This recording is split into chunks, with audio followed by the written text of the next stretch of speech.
আল্লাহ তাআলা বলেন হাত্তা ইযা আদরাকাহুল গরাকু ক্বালা আমানতু আন্নাহু লা ইলাহা ইল্লাল্লাযী আমানাত বিহি বানু ইসরাঈল ওয়া আনা মিনাল মুসলিমিন।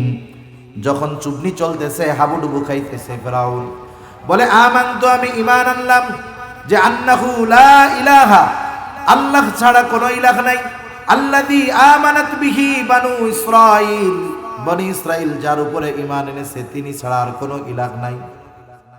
ঈমান আনার ঘোষণা দিল ফেরাউন। তবে বুঝতে হবে, যখন কোনো কওমের উপরে গজব চলে আসে, আল্লাহর আযাব, আল্লাহর গজব চলে আসে অপরাধের কারণে, পাপের কারণে, ওই কওম, ওই জাতি যদি আযাব আসার পরে ঈমান আনে, আল্লাহ তাআলা ওই ঈমান, ওই তওবা কবুল করেন না। হযরত ইউনূস আলাইহিস সালাতু ওয়াস সালামের সম্প্রদায় অবাধ্যতার চূড়ান্ত পর্যায়ে পৌঁছায় গেছে।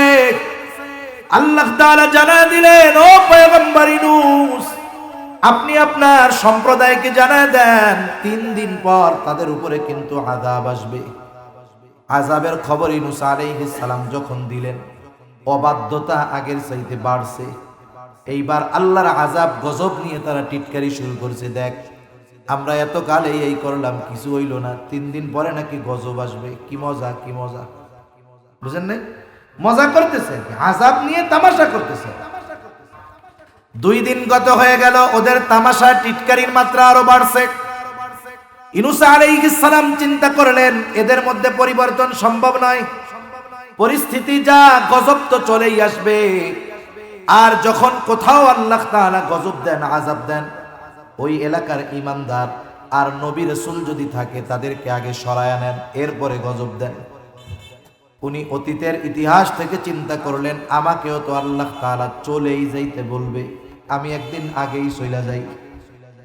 উনি নিজে এটাকে ইজতিহাদ করে আল্লাহ তাআলার অনুমতি আসার পূর্বে উনি যখন এলাকা ছেড়ে চলে গেলেন, পরের দিন সকালবেলা ইউনূস আলাইহিস সালামের সম্প্রদায় প্রত্যেকদিন সকালবেলায় ইউনূস আলাইহিস সালামের বাড়িতে আসতো, আয়েশা কিছু খোসা মারা কথা বলতো, মজা করতো, ওনার সাথে কষ্ট দিত। প্রতিদিন কারণে গোসল খাওয়া দাওয়ার পরে তারা ইউনূস আলাইহিস সালামের বাড়িতে এসে হাজির। এতদিন ইউনূস আলাইহিস সালামের দরজা কখনো বন্ধ ছিল না, উনি কখনো তাদের এই আচরণের কারণে এলাকা ছেড়ে যান নাই। আজকে আয়েশা দেখে দরজাটা বন্ধ, কি ব্যাপার? আজকে তো শেষ দিন, গজব আসার দিন। তাদের মধ্যে চিন্তা আসলো, কোথায় গেল, আশেপাশে কোথাও গেছে কিনা। কয়েকজনকে খোঁজ নিতে পাঠাইলো, দীর্ঘ সময় খোঁজ করে এসে তারা বলে কোথাও কোনো তার খবর নাই। নাসি ওয়া বাইনাতিম মিনাল হুদা ওয়াল ফুরকান وخلق الإنسان وكرمه وعلمه من البيان ما لم يعلم فسبحان الذي لا يحصى امتنانه باللسان ولا بالقلم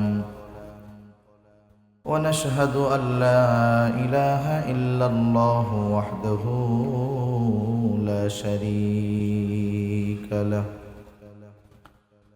ونشهد أن سيدنا وسندنا وحبيبنا وطبيبنا وأولانا ومولانا محمد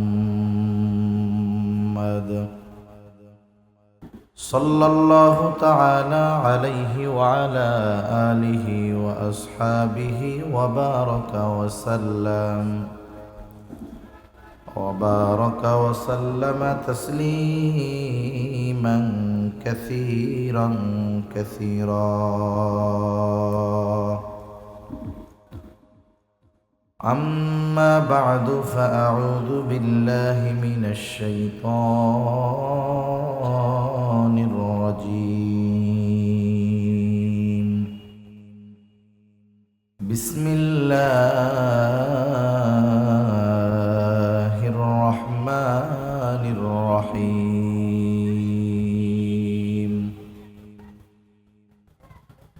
وإذ قال موسى لقومه يا قوم اذكروا نعمة الله عليكم إذ جعل فيكم أنبياء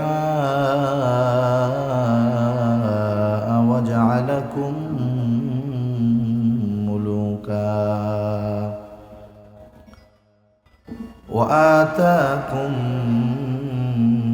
ما لم يؤت أحدا من العالمين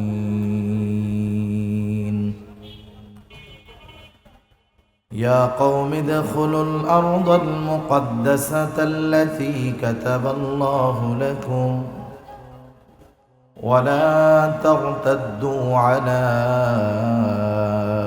أدباركم فتنقلبوا خاسرين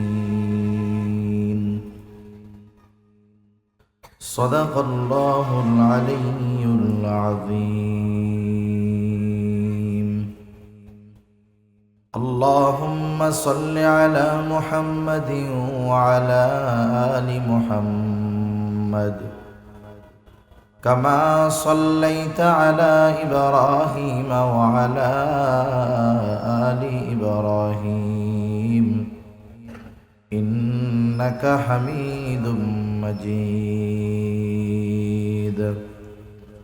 اللهم بارك على محمد وعلى آل محمد كما باركت على إبراهيم وعلى آل إبراهيم إنك حميد مجيد بلغ العلا بكماله كشف الدجى بجماله حسنت جميع خصاله صلوا عليه وآله আল্লাহর মহব্বতে আমরা জবান খুলে একটু জিকির করি লা ইলাহা ইল্লাল্লাহ লা ইলাহা ইল্লাল্লাহ লা ইলাহা ইল্লাল্লাহ لا إله إلا الله لا إله إلا الله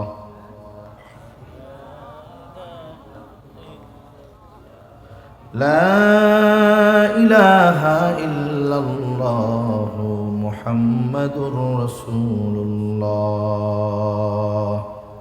صلى الله عليه وسلم الحمد لله ঐতিহ্যবাহী চট্টগ্রাম জেলার অন্তর্গত আনোয়ারা থানাধীন সত্তরহাট ৯ নং পারুইপোড়া ইসলাম প্রচার সংস্থার উদ্যোগে আয়োজিত ১৯তম ২ দিনব্যাপী ঐতিহাসিক ইসলামী মহাসম্মেলন ২০২৩। ২ দিনব্যাপী এই ঐতিহাসিক ইসলামী মহাসম্মেলনের সমাপনী দিবসের সম্মানিত শ্রদ্ধেয় সভাপতি, আমন্ত্রিত উলামায়ে কেরাম, সামনে উপস্থিত মুরব্বিয়ানে কেরাম, সমবয়সী যুবক বন্ধু, স্নেহের ছোট ভাই এবং পর্দার অন্তরালে অবস্থানরতা সম্মানিতা শ্রদ্ধা মা ও বোন, দয়াময় আল্লাহ রব্বুল আলামিনের দরবারে অগণিত শুকর যে মহান মালিক আমাদের হায়াতে বরকত দিয়ে সুস্থ রেখে তার মহান হুকুম মাগরিবের নামাজের পর হাদিসের ভাষায় জান্নাতের বাগানে আসার বসার কিছু দিনই কথা বলবার এবং শ্রবণ করবার সুযোগ যে মহান মানিব আমাদের দান করেছেন, সে মহান মানিবকে খুশি করার জন্য মোহাব্বতের সাথে জবান খুলে অন্তর থেকে আমরা একবার কালিমাতুশ শুকর পাঠ করি আলহামদুলিল্লাহ। অগণিত দুরুদ ও সালাম সৈয়দুল আম্বিয়া, আশরাফুল আম্বিয়া, খাতামুল আম্বিয়া, ইমামুল মুরসালিন, রহমাতুল লিল আলামিন মুহাম্মাদুর রাসূলুল্লাহ সাল্লাল্লাহু আলাইহি ওয়াসাল্লামের উপর।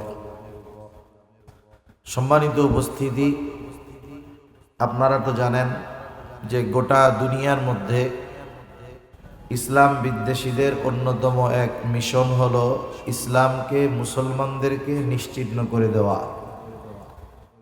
এটা ওদের মিশন হতে পারে, কিন্তু ইসলাম বলে যে তাদের এই মিশন আল্লাহ তাআলা কখনোই সফল হতে দিবেন না। যদিও দিন যাচ্ছে আমরা দেখতে পাচ্ছি যে মুসলমানদের উপরে অত্যাচারের মাত্রা, জুলুমের মাত্রা বাড়তেছে। আফসোস লাগে, ব্যথা লাগে যখন দেখি এই জুলুম, অত্যাচার, নির্যাতনের পরেও হাদিসের ভাষায়, কোরআনের ভাষায় একে অপরকে ভাই বলা হয়েছে, যে এক মুমিন অপর মুমিনের ভাই। আল্লাহ তাআলা বলেন, ইন্নামাল মুমিনুনা ইখওয়া, মুমিনরা পরস্পর ভাই ভাই। রাসূলুল্লাহ সাল্লাল্লাহু আলাইহি ওয়াসাল্লাম বলেন, আল মুসলিমু আখুল মুসলিম, মুসলমান মুসলমানের ভাই। আর এক হাদিসের মধ্যে বলেন নবীজি সাল্লাল্লাহু আলাইহি ওয়াসাল্লাম, মুসলমান হলো এক দেহের ন্যায়, যখন সে মাথায় আঘাত পায় গোটা দেহ সেই কষ্ট অনুভব করে, যখন সে পায়ে আঘাত পায়, চোখে আঘাত পায়, গোটা দেহ সেই কষ্ট অনুভব করে।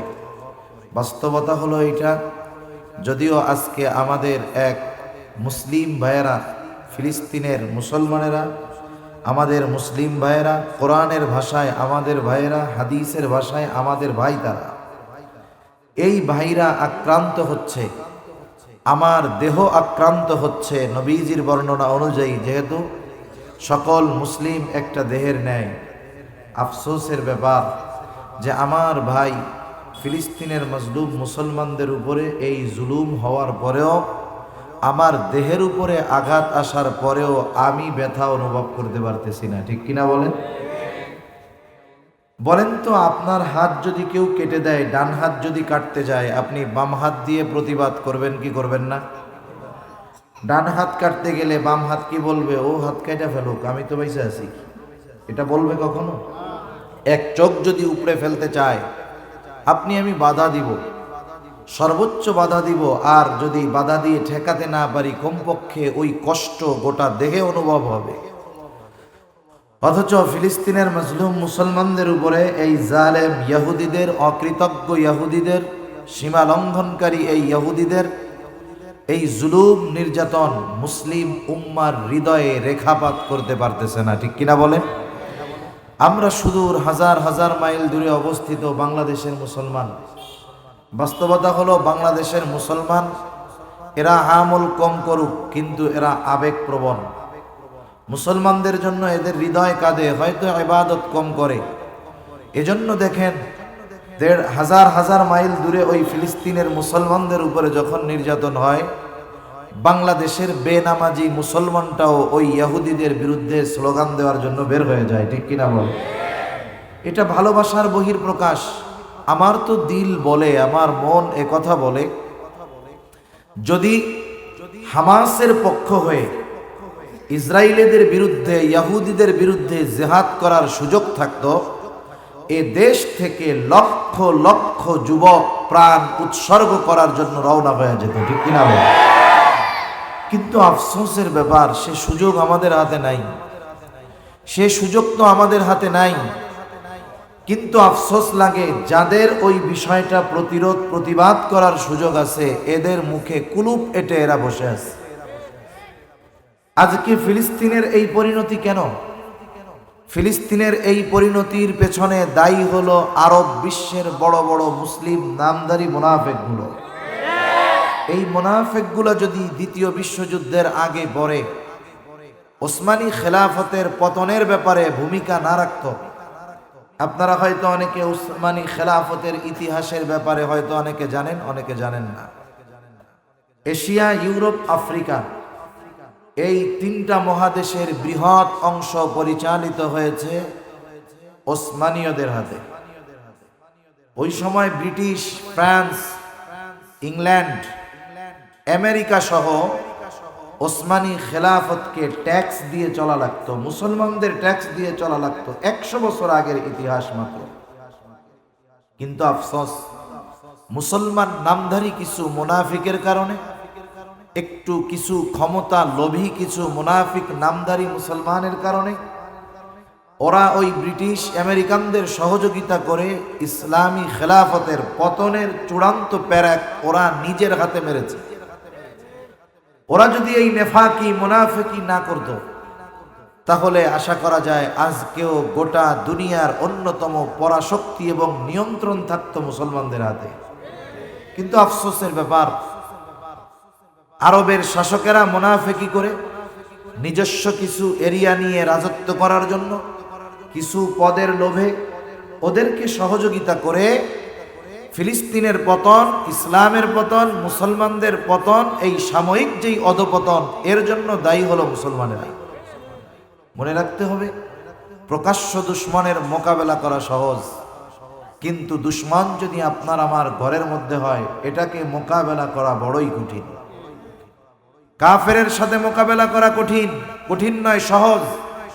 কিন্তু মুনাফিক, এদের সাথে মোকাবেলা করা কঠিন, কারণ ওরা আমার আপনার সুরতে দাড়ি, টুপি, জুব্বা, লম্বা জামা গায়ে দিয়ে মুনাফিকি করবে, একই কাতারে নামাজ পড়বে, আবার নামাজের ইমামতিও করবে, আবার সুযোগ পাইলে ইসলাম এবং মুসলমানের ক্ষতি সাধনেও তারা লিপ্ত থাকবে। ঠিক কিনা বলে?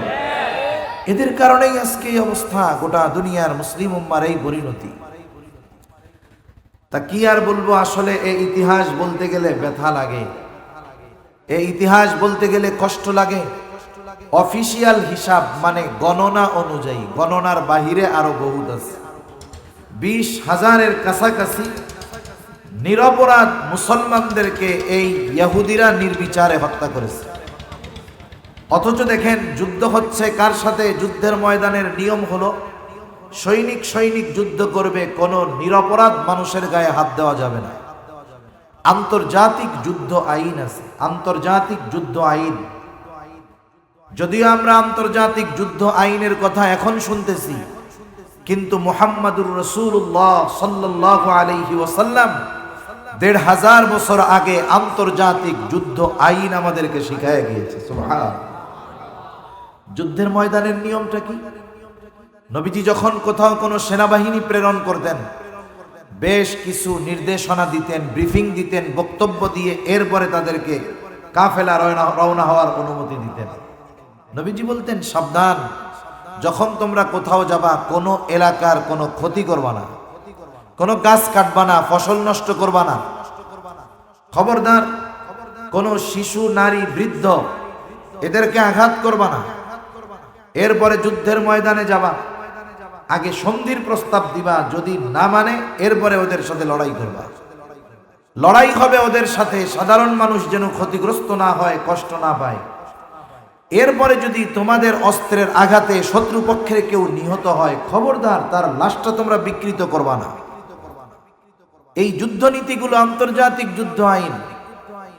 কিন্তু দেখেন, নিরপরাধ মুসলমান তারা হত্যা করেছে 20,000-এর উপরে। অথচ এই ক্ষেত্রে এই দুনিয়ার মানবাধিকারের স্লোগান যারা দেয়, এই মানবাধিকারের স্লোগান গোটা দুনিয়াব্যাপী দিয়ে দিয়ে যারা আফগানিস্তানে হামলা করেছে, মানবাধিকারের দোহাই দিয়ে ইরাককে তছনছ করে দিয়েছে, মানবাধিকারের দোহাই দিয়ে লিবিয়াকে শেষ করে দিয়েছে, গোটা মধ্যপ্রাচ্য সহ মুসলিম উম্মার মধ্যে বিষাক্ত বিষ যারা ঢেলে দিয়েছে মানবাধিকারের কথা বলে বলে, 20,000 মুসলিম মারা গেল, হাজার হাজার শিশু মারা গেল। অথচ এই মানবাধিকার সংগঠন সহ মানবাধিকার কর্মীদের মুখের মধ্যে টু শব্দও নাই। ঠিক কিনা বলে? এর কারণটা কি? কারণ হলো ওরা মুসলিমদেরকে মানুষ মনে করে না, আমাদের ওরা প্রাণী মনে করে। বাস্তবিকটা ওরা যে মারে, কেন মারে নির্বিচারে? ওরা বলে এরা হলো মানুষরূপী জানোয়ার, বলে হিউম্যান অ্যানিমেল, এরা মানবরূপী পশু। যখন প্রয়োজনে পশু হত্যা করা যাইতে পারে, এই রকম প্রয়োজনে এদেরকেও হত্যা করা যায়, কোনো ব্যাপার না। আমাদেরকে ওরা মানুষই মনে করে না, এজন্য আমাদেরকে হত্যা করতে ওরা দ্বিধাবোধ করে না, এজন্য আমাদেরকে হত্যা করে পশু মনে করে। এজন্য আমরা তো মানুষ না ওদের ভাষায়, এজন্য মানবাধিকার সংগঠনগুলোও কোনো কথা বলে না। ঠিক কিনা বলে? কিন্তু মনে রাখতে হবে যে এ দুনিয়ায় যদি ইসলাম এবং মুসলমান না থাকে, এ দুনিয়া আল্লাহ তাআলা রাখবে না। ঠিক কিনা বলে? ওরা যতই হত্যাযজ্ঞ আর ধ্বংসযজ্ঞ চালাক না কেন, এক সময় ধ্বংস স্তূপের মধ্য থেকেও নতুন চারা গজিয়ে ওঠে। ইসলাম হলো এমন এক জীবন ব্যবস্থা, এ দুনিয়ায় সূর্য যতদিন উঠবে আল্লাহ সুবহানাহু ওয়া তাআলা ইসলামকে, ইসলামের ধারাকে, ইসলামের স্রোতকে এই দুনিয়ার মধ্যে আল্লাহ তাআলা অব্যাহত রাখবেন, ঠিক কিনা বলেন? কিন্তু আমাদের তো কিছু দায়িত্ববোধ আছে, কিছু করণীয় আছে। এজন্য এই করণীয়গুলো যদি আমরা না করি, কিয়ামতের ময়দানে আমাদের ধরা পড়তে হবে। হয়তো আমার চেষ্টার কারণে, আমার কর্মের কারণে সফলতা হয়তো আসবে না, কিন্তু কমপক্ষে আমি চেষ্টা করার কারণে কিয়ামতের দিন আমি আমার জবাবদিহিতা থেকে আল্লাহ তাআলার কাঠগড়ায় দাঁড়ানো হয়তো লাগবে না, নাইলে আমাকেও জবাবদিহিতা করতে হবে আল্লাহর দরবারে। তাফসীরের মধ্যে আসছে ঘটনা, যখন ইব্রাহিম আলাইহিস সালাতু ওয়াস সালামকে অগ্নিকুণ্ডের মধ্যে ফেলে দিয়েছে নমরুদ যেই অগ্নিকুণ্ড প্রজ্বলিত করেছে, মুফাসসিরিনে কেরাম বলেন 2 মাইল উপর দিয়ে যদি কোনো পাখি যাইত, ওই পাখি আগুনের তাপে পুড়ে যাইত। এত বিশাল এক অগ্নিকুণ্ড। একটা ব্যাঙ পাশের থেকে একটা ডোবা থেকে নিয়ে যায়, আর ডোবা থেকে কিছু পানি নিয়ে ওইটা ইব্রাহিম আলাইহিস সালামের ওই অগ্নিকুণ্ডের মধ্যে প্রস্রাব করে। এখন ব্যাঙের প্রস্রাবে ওই অগ্নিকুণ্ড নিভবে, এটা তো কল্পনাও করা যায় না। জিজ্ঞাসা করতেছে ফেরেশতা, তুমি এটা করতেছো কেন? বলে আমি জানি যে আমার এই কাজে এই অগ্নিকুণ্ড নিভবে না, এটা আমিও জানি। তাইলে এরকম করো কেন? বলে এরকম করি কারণ হলো কিয়ামতের দিন যেন আল্লাহর সামনে জবাবদিহিতার কাঠগড়ায় না দাঁড়ানো লাগে।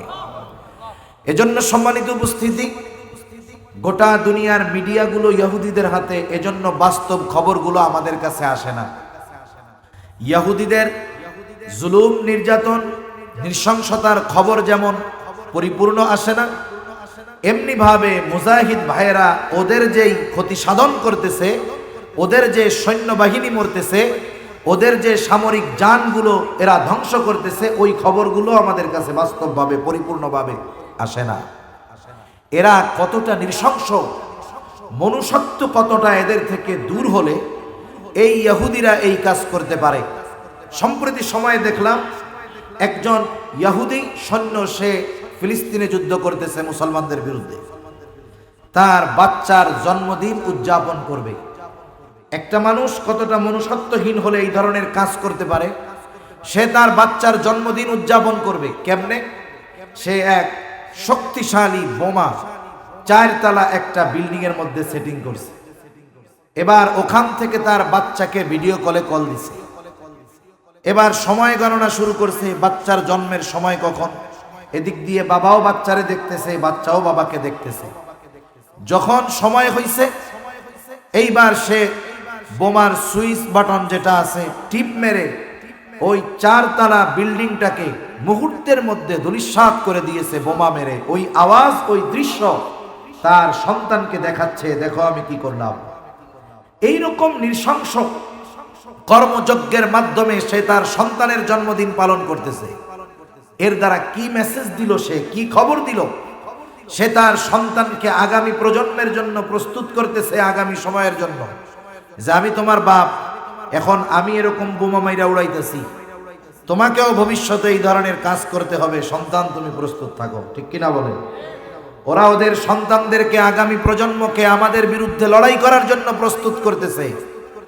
আমরা আমাদের সন্তান, আগামী প্রজন্মকে কি করতেছি, ওদের ব্যাপারে কি জানাচ্ছি? ওদের ঘৃণা, যে ওদের ওই অধপতন এবং ওদের যে নৃশংসতা, এসবের খবর কি আমার আপনার অধীনস্থরা জানে? আমার মনে হয় এই ইহুদিবাদ সম্পর্কে, ইহুদিদের অবাধ্যতা সম্পর্কে, অকৃতজ্ঞতা সম্পর্কে, সীমা লঙ্ঘন করার বিষয়গুলোর সম্পর্কে অধিকাংশ মুসলমান অজ্ঞ, জানে না। ওরা যে কত বড় নাফরমান, কত বড় অকৃতজ্ঞ, এটা অধিকাংশ মুসলমান জানে না। একটা বিষয় হলো, আপনি আমারে দেখতেছেন টুপি পড়া, দাড়ি পড়া, একবারে হুজুর আল্লাহর ওলি। আপনি তো আমার লেবাস পোশাক দেখে আমারে ভালোবাসতেছেন, কিন্তু আপনি এই পোশাক যতই থাক, আপনি যদি জানেন যে এনার ক্যারেক্টার ভালো না, চরিত্র ভালো না, বলেন তো আমি যত বড় আলখাল্লা গায়ে দেই না কেন, যত বড় তাসবি নিয়ে সামনে ঘুরি না কেন, আমার চারিত্রিক এবং অবাধ্যতার বিষয়গুলো জানার পরে আপনার প্রতি আমার মহব্বত হবে নাকি ঘৃণা হবে? মনে রাখতে হবে, ইহুদি নাসারা এদের প্রতি অন্তরে ঘৃণা পোষণ করা, এটাও মুমিনের ঈমানের আলামত। আর ওদের প্রতি মোহাব্বত, ভালোবাসা, বন্ধুত্ব প্রদর্শন, এটা ঈমান ধ্বংসের আলামত। কারণ আল্লাহ তাআলা কোরআনুল কারীমের মধ্যে ইহুদি নাসারাদেরকে বন্ধুরূপে গ্রহণ করতে মানা করেছেন। স্পষ্টভাবে আল্লাহ তাআলা বলেছেন, ইয়া আইয়ুহাল্লাযীনা আমানু লা তাত্তাখিদুল ইয়াহুদা ওয়ান নাসারা আউলিয়া বা'দুহুম আউলিয়াউ বা'দ। আল্লাহ তাআলা বলেন, হে ঈমানদারেরা, তোমরা ইহুদি খ্রিস্টানদেরকে বন্ধুরূপে গ্রহণ করো না। বা'দুহুম আউলিয়াউ বা'দ, তারা পরস্পরের বন্ধু। এদের বন্ধুত্বের গভীরতা কত মনে রাখতে হবে। ইহুদি এবং খ্রিস্টানদের মধ্যে মূলত ছিল শত্রুতা। আউস এবং খাজরাজ গোত্রের যেরকম যুদ্ধ শত্রুতা দীর্ঘদিন চলে আসতেছিল, এই ধারাবাহিকতায় অতীত থেকে নিয়ে খ্রিস্টান এবং ইহুদিদের মধ্যে প্রচন্ড রকমের শত্রুতা ছিল। কারণ ইহুদিরা হযরত ঈসা আলাইহিস সালাতু ওয়াস সালামকে হত্যা করার অপচেষ্টা চালিয়েছিল। শুধু তাই না, হযরত ঈসা আলাইহিস সালামের মা মারইয়াম আলাইহাস সালামকে তারা অপবাদ দিয়েছিল। এবং একটা সময় খ্রিস্টান এবং ইহুদিদের মধ্যে এতটা শত্রুতা ছিল যে কোনো শাসক যদি ইহুদি হতো, সে খ্রিস্টানদের নির্বিচারে হত্যা করত। আবার কোন শাসক যদি খ্রিস্টান হইতো, ইহুদিদের নির্বিচারে হত্যা করত। শাসক যদি ইহুদি হতো, খ্রিস্টানদের নির্বিচারে হত্যা করত। খ্রিস্টানদের সামনে ইহুদিরা, ইহুদিদের সামনে খ্রিস্টানেরা কোন প্রকার ধর্ম আচার অনুষ্ঠান পালন করার সাহস পেত না। এত শত্রুতা। কিন্তু দেখেন, যখন দুইজনের শত্রুই হলো মুসলমান, ওরা শত্রুতা ভুলে বন্ধু হয়ে গেল এবং ওরা ওদের সর্বশক্তি বিনিয়োগ করে মুসলমানদের উপরে অত্যাচার, জুলুম, হত্যাযজ্ঞ চালানোর ব্যাপারে তারা একত্রিত হয়ে গেল। ঠিক কিনা বলে? এই যে কয়েকদিন আগে যুদ্ধবন্ধের যেই প্রস্তাব দিয়েছে জাতিসংঘের যেই কয়টা সুপ্রিম কান্ট্রি আছে, সুপার পাওয়ার, কোন বিষয়ে যদি এই কয়েকটা দেশ একত্রিত বা একমত না হয়, 5 জন বলছে একটা, একজন বলছে বিপরীত, তাহলে ওই বিল জাতীয় সংঘে পাশ হয় না। ফিলিস্তিনিদের উপরে এই জুলুম অত্যাচারের বিরুদ্ধে সবাই একমত হয়ে গেছে। আফসোস, সর্বশেষ এই দুনিয়ার মানবতার ফেরিওয়ালা যারা বিশ্বব্যাপী মানবাধিকার সন্ত্রাস দমনের নাম দিয়ে গোটা মুসলিম বিশ্বকে ধ্বংসযজ্ঞ পরিচালনা করে ধ্বংসস্তূপে পরিণত করেছে ওই জালেম আমেরিকা, ওরা ইসরায়েলের পক্ষে এবং যুদ্ধ বন্ধের বিপক্ষে ওরা ভেটো দিয়েছে যে হবে না, এটা বন্ধ করার দরকার নাই, যুদ্ধ চলুক। বাস্তবতা হলো, আমরাও যদি চাই যুদ্ধ বন্ধ হোক, আমরাও চাই, কারণ নির্বিচারে মুসলমান মরতেছে, কিন্তু ওরা চায় না। ফিলিস্তিনিরা মূলত চায় না যুদ্ধ বন্ধ হোক, ওরা চায় এই যুদ্ধ চলবে এবং এর মাধ্যমে ইহুদিদের চূড়ান্ত কবর হবে। ঠিক কিনা বলেন? এটা বাস্তবতা, এটা তো হবে আজ অথবা কাল, ইনশাআল্লাহ ইহুদিদের পতন হবে। এ জাতি তো অভিশপ্ত জাতি, যে জাতির উপরে অভিশাপ বর্ষণ করেছেন স্বয়ং আল্লাহ তাআলা। এই জাতির উপরে অভিশাপ বর্ষণ করেছে অনেক নবী রাসূলগণ। এ জাতি তো সেই জাতি যে জাতি পয়গম্বর আলাইহিস সালামকে হত্যা করেছে। এই ধরনের অবাধ্যতা, সীমা লঙ্ঘনতা কোন জাতি দুনিয়ার বুকে করে নাই, যা ইহুদিরা করেছে। যদিও এ দুনিয়ায় তাদের সংখ্যা অনেক বেশি না, 1 কোটির কিছু কম বেশি হবে। এ দুনিয়ার সার্বিক হিসাব যদি করা হয়, জনসংখ্যা ধরেন 700 কোটি। 700 কোটির মধ্যে 1 কোটি মাত্র ইহুদি। কিন্তু 1 কোটি ইহুদির এত পাওয়ার কেন? আসলে ইতিহাস বলতে গেলে অনেক পেছন দিকে চলে যেতে হবে। আমি আমার আয়াতগুলোর কথার দিকে হয়তো যাওয়াটা কঠিন হবে। মূল কথা হলো, মনে রাখবেন, এই যে আমেরিকা আজকের সুপার পাওয়ার, দুনিয়াতে মানুষ 2 ধরনের থাকে। একদল মানুষ করে আর একদল মানুষ করায়। যেমন কেউ আছে রাজনীতি করে, কেউ আছে রাজনীতি করায়। মনে রাখবেন, যে করে তার চাইতে যে করায় তার মেধা, যোগ্যতা বেশি থাকা লাগে। ইসরায়েল গোটা দুনিয়ায় আমেরিকাকে চালায়, সে চালায়। আমেরিকার অর্থনীতি বলেন, রাজনীতি বলেন, A to Z সব কিছুর নিয়ন্ত্রক হলো ইহুদিরা। আজকে আমেরিকা সুপ্রিম পাওয়ার হওয়ার যেই পাওয়ারের কারণে তারা সুপ্রিম পাওয়ার, পারমাণবিক বোমা তাদেরকে দিয়েছে ইহুদিরা। ব্রিটিশরা ওই সময় যে শক্তিশালী ছিল এর পেছনে অবদান ইহুদিদের। আর ইহুদিদের চাওয়া ছিল যে আমাদের যেহেতু গোটা দুনিয়ায় কোথাও কোনো দেশ নাই, নির্দিষ্ট কোনো ভূমি নাই, জমিন নাই, আমাদেরকে একটা দেশের ব্যবস্থা করে দিবা, আর ওই দেশটা হতে হবে আমাদের পূর্বপুরুষের সেই ভূমি জেরুজালেম, ফিলিস্তিন, এটা আমাদের করে দিতে হবে। এটা বাস্তবায়ন ইহুদিরা 1-2 দিনে করে নাই, শতাব্দীর পর শতাব্দী, যুগের পর যুগ, বছরের পর বছর তারা এই মিশন চালায় গেছে। আমরা তো অনেক সময় চিন্তা করি যে ডাব গাছ লাগাবো, নারকেল গাছ লাগাবো এই মাসে, আগামী মাসেই যদি ডাব খাইতে পারি গাছের, সেটা আমাদের ভালো লাগবে। 1 বছরও ধৈর্য ধরার মতো অবস্থা আমাদের নাই। অথচ ওরা যুগের পর যুগ, বছরের পর বছর অপেক্ষা করেছে এই ফিলিস্তিনে পুনরায় ফিরে আসার, যেখান থেকে তাদেরকে প্রায় 2000 বছর আগে একেবারে বিতাড়িত করে দেওয়া হয়েছিল। 2000 বছর আগে আর তারা জেরুজালেমে ঢুকতে পারে নাই। মুসলমান গাদ্দার এবং ওই ব্রিটিশ আমেরিকানদের সহযোগিতায় ওই অভিশপ্ত জাতি আবার এখানে ঢুকছে। আপনারা জানেন যে ইহুদিদের হত্যা করেছিল হিটলার। ঐতিহাসিকেরা বলে গ্যাস চেম্বারের মধ্যে আটকায়া 60 লক্ষ ইহুদিদেরকে সে নির্বিচারে হত্যা করেছে। সম্প্রতি সময়ে হিটলারের একটা ভাষণ, বক্তব্য বেশ আলোচিত হয়েছে এবং সেটাকে বাংলা সাবটাইটেল দিয়েও অনেকে ইউটিউব, ফেসবুকে ছাড়ছে। ওইখানে হিটলার ইহুদিদের হত্যা কেন করেছে এই কারণগুলো সে বর্ণনা করছে। সে যেই কারণগুলার কারণে ইহুদিদের হত্যা করছে, কোরআনুল কারীমের মধ্যে ওরা অভিশপ্ত হওয়ার কারণগুলাও সেম। কথা বুঝেননি? আল্লাহ তাআলা যে ওদেরকে অভিশপ্ত জাতি হিসাবে ঘোষণা করেছেন, কোন কোন কারণে করেছেন, যেই কারণগুলোর কারণে করেছে আল্লাহ তাআলা, ওই কারণগুলোর কিছু কারণেই হিটলার ইহুদিদেরকে হত্যা করেছে।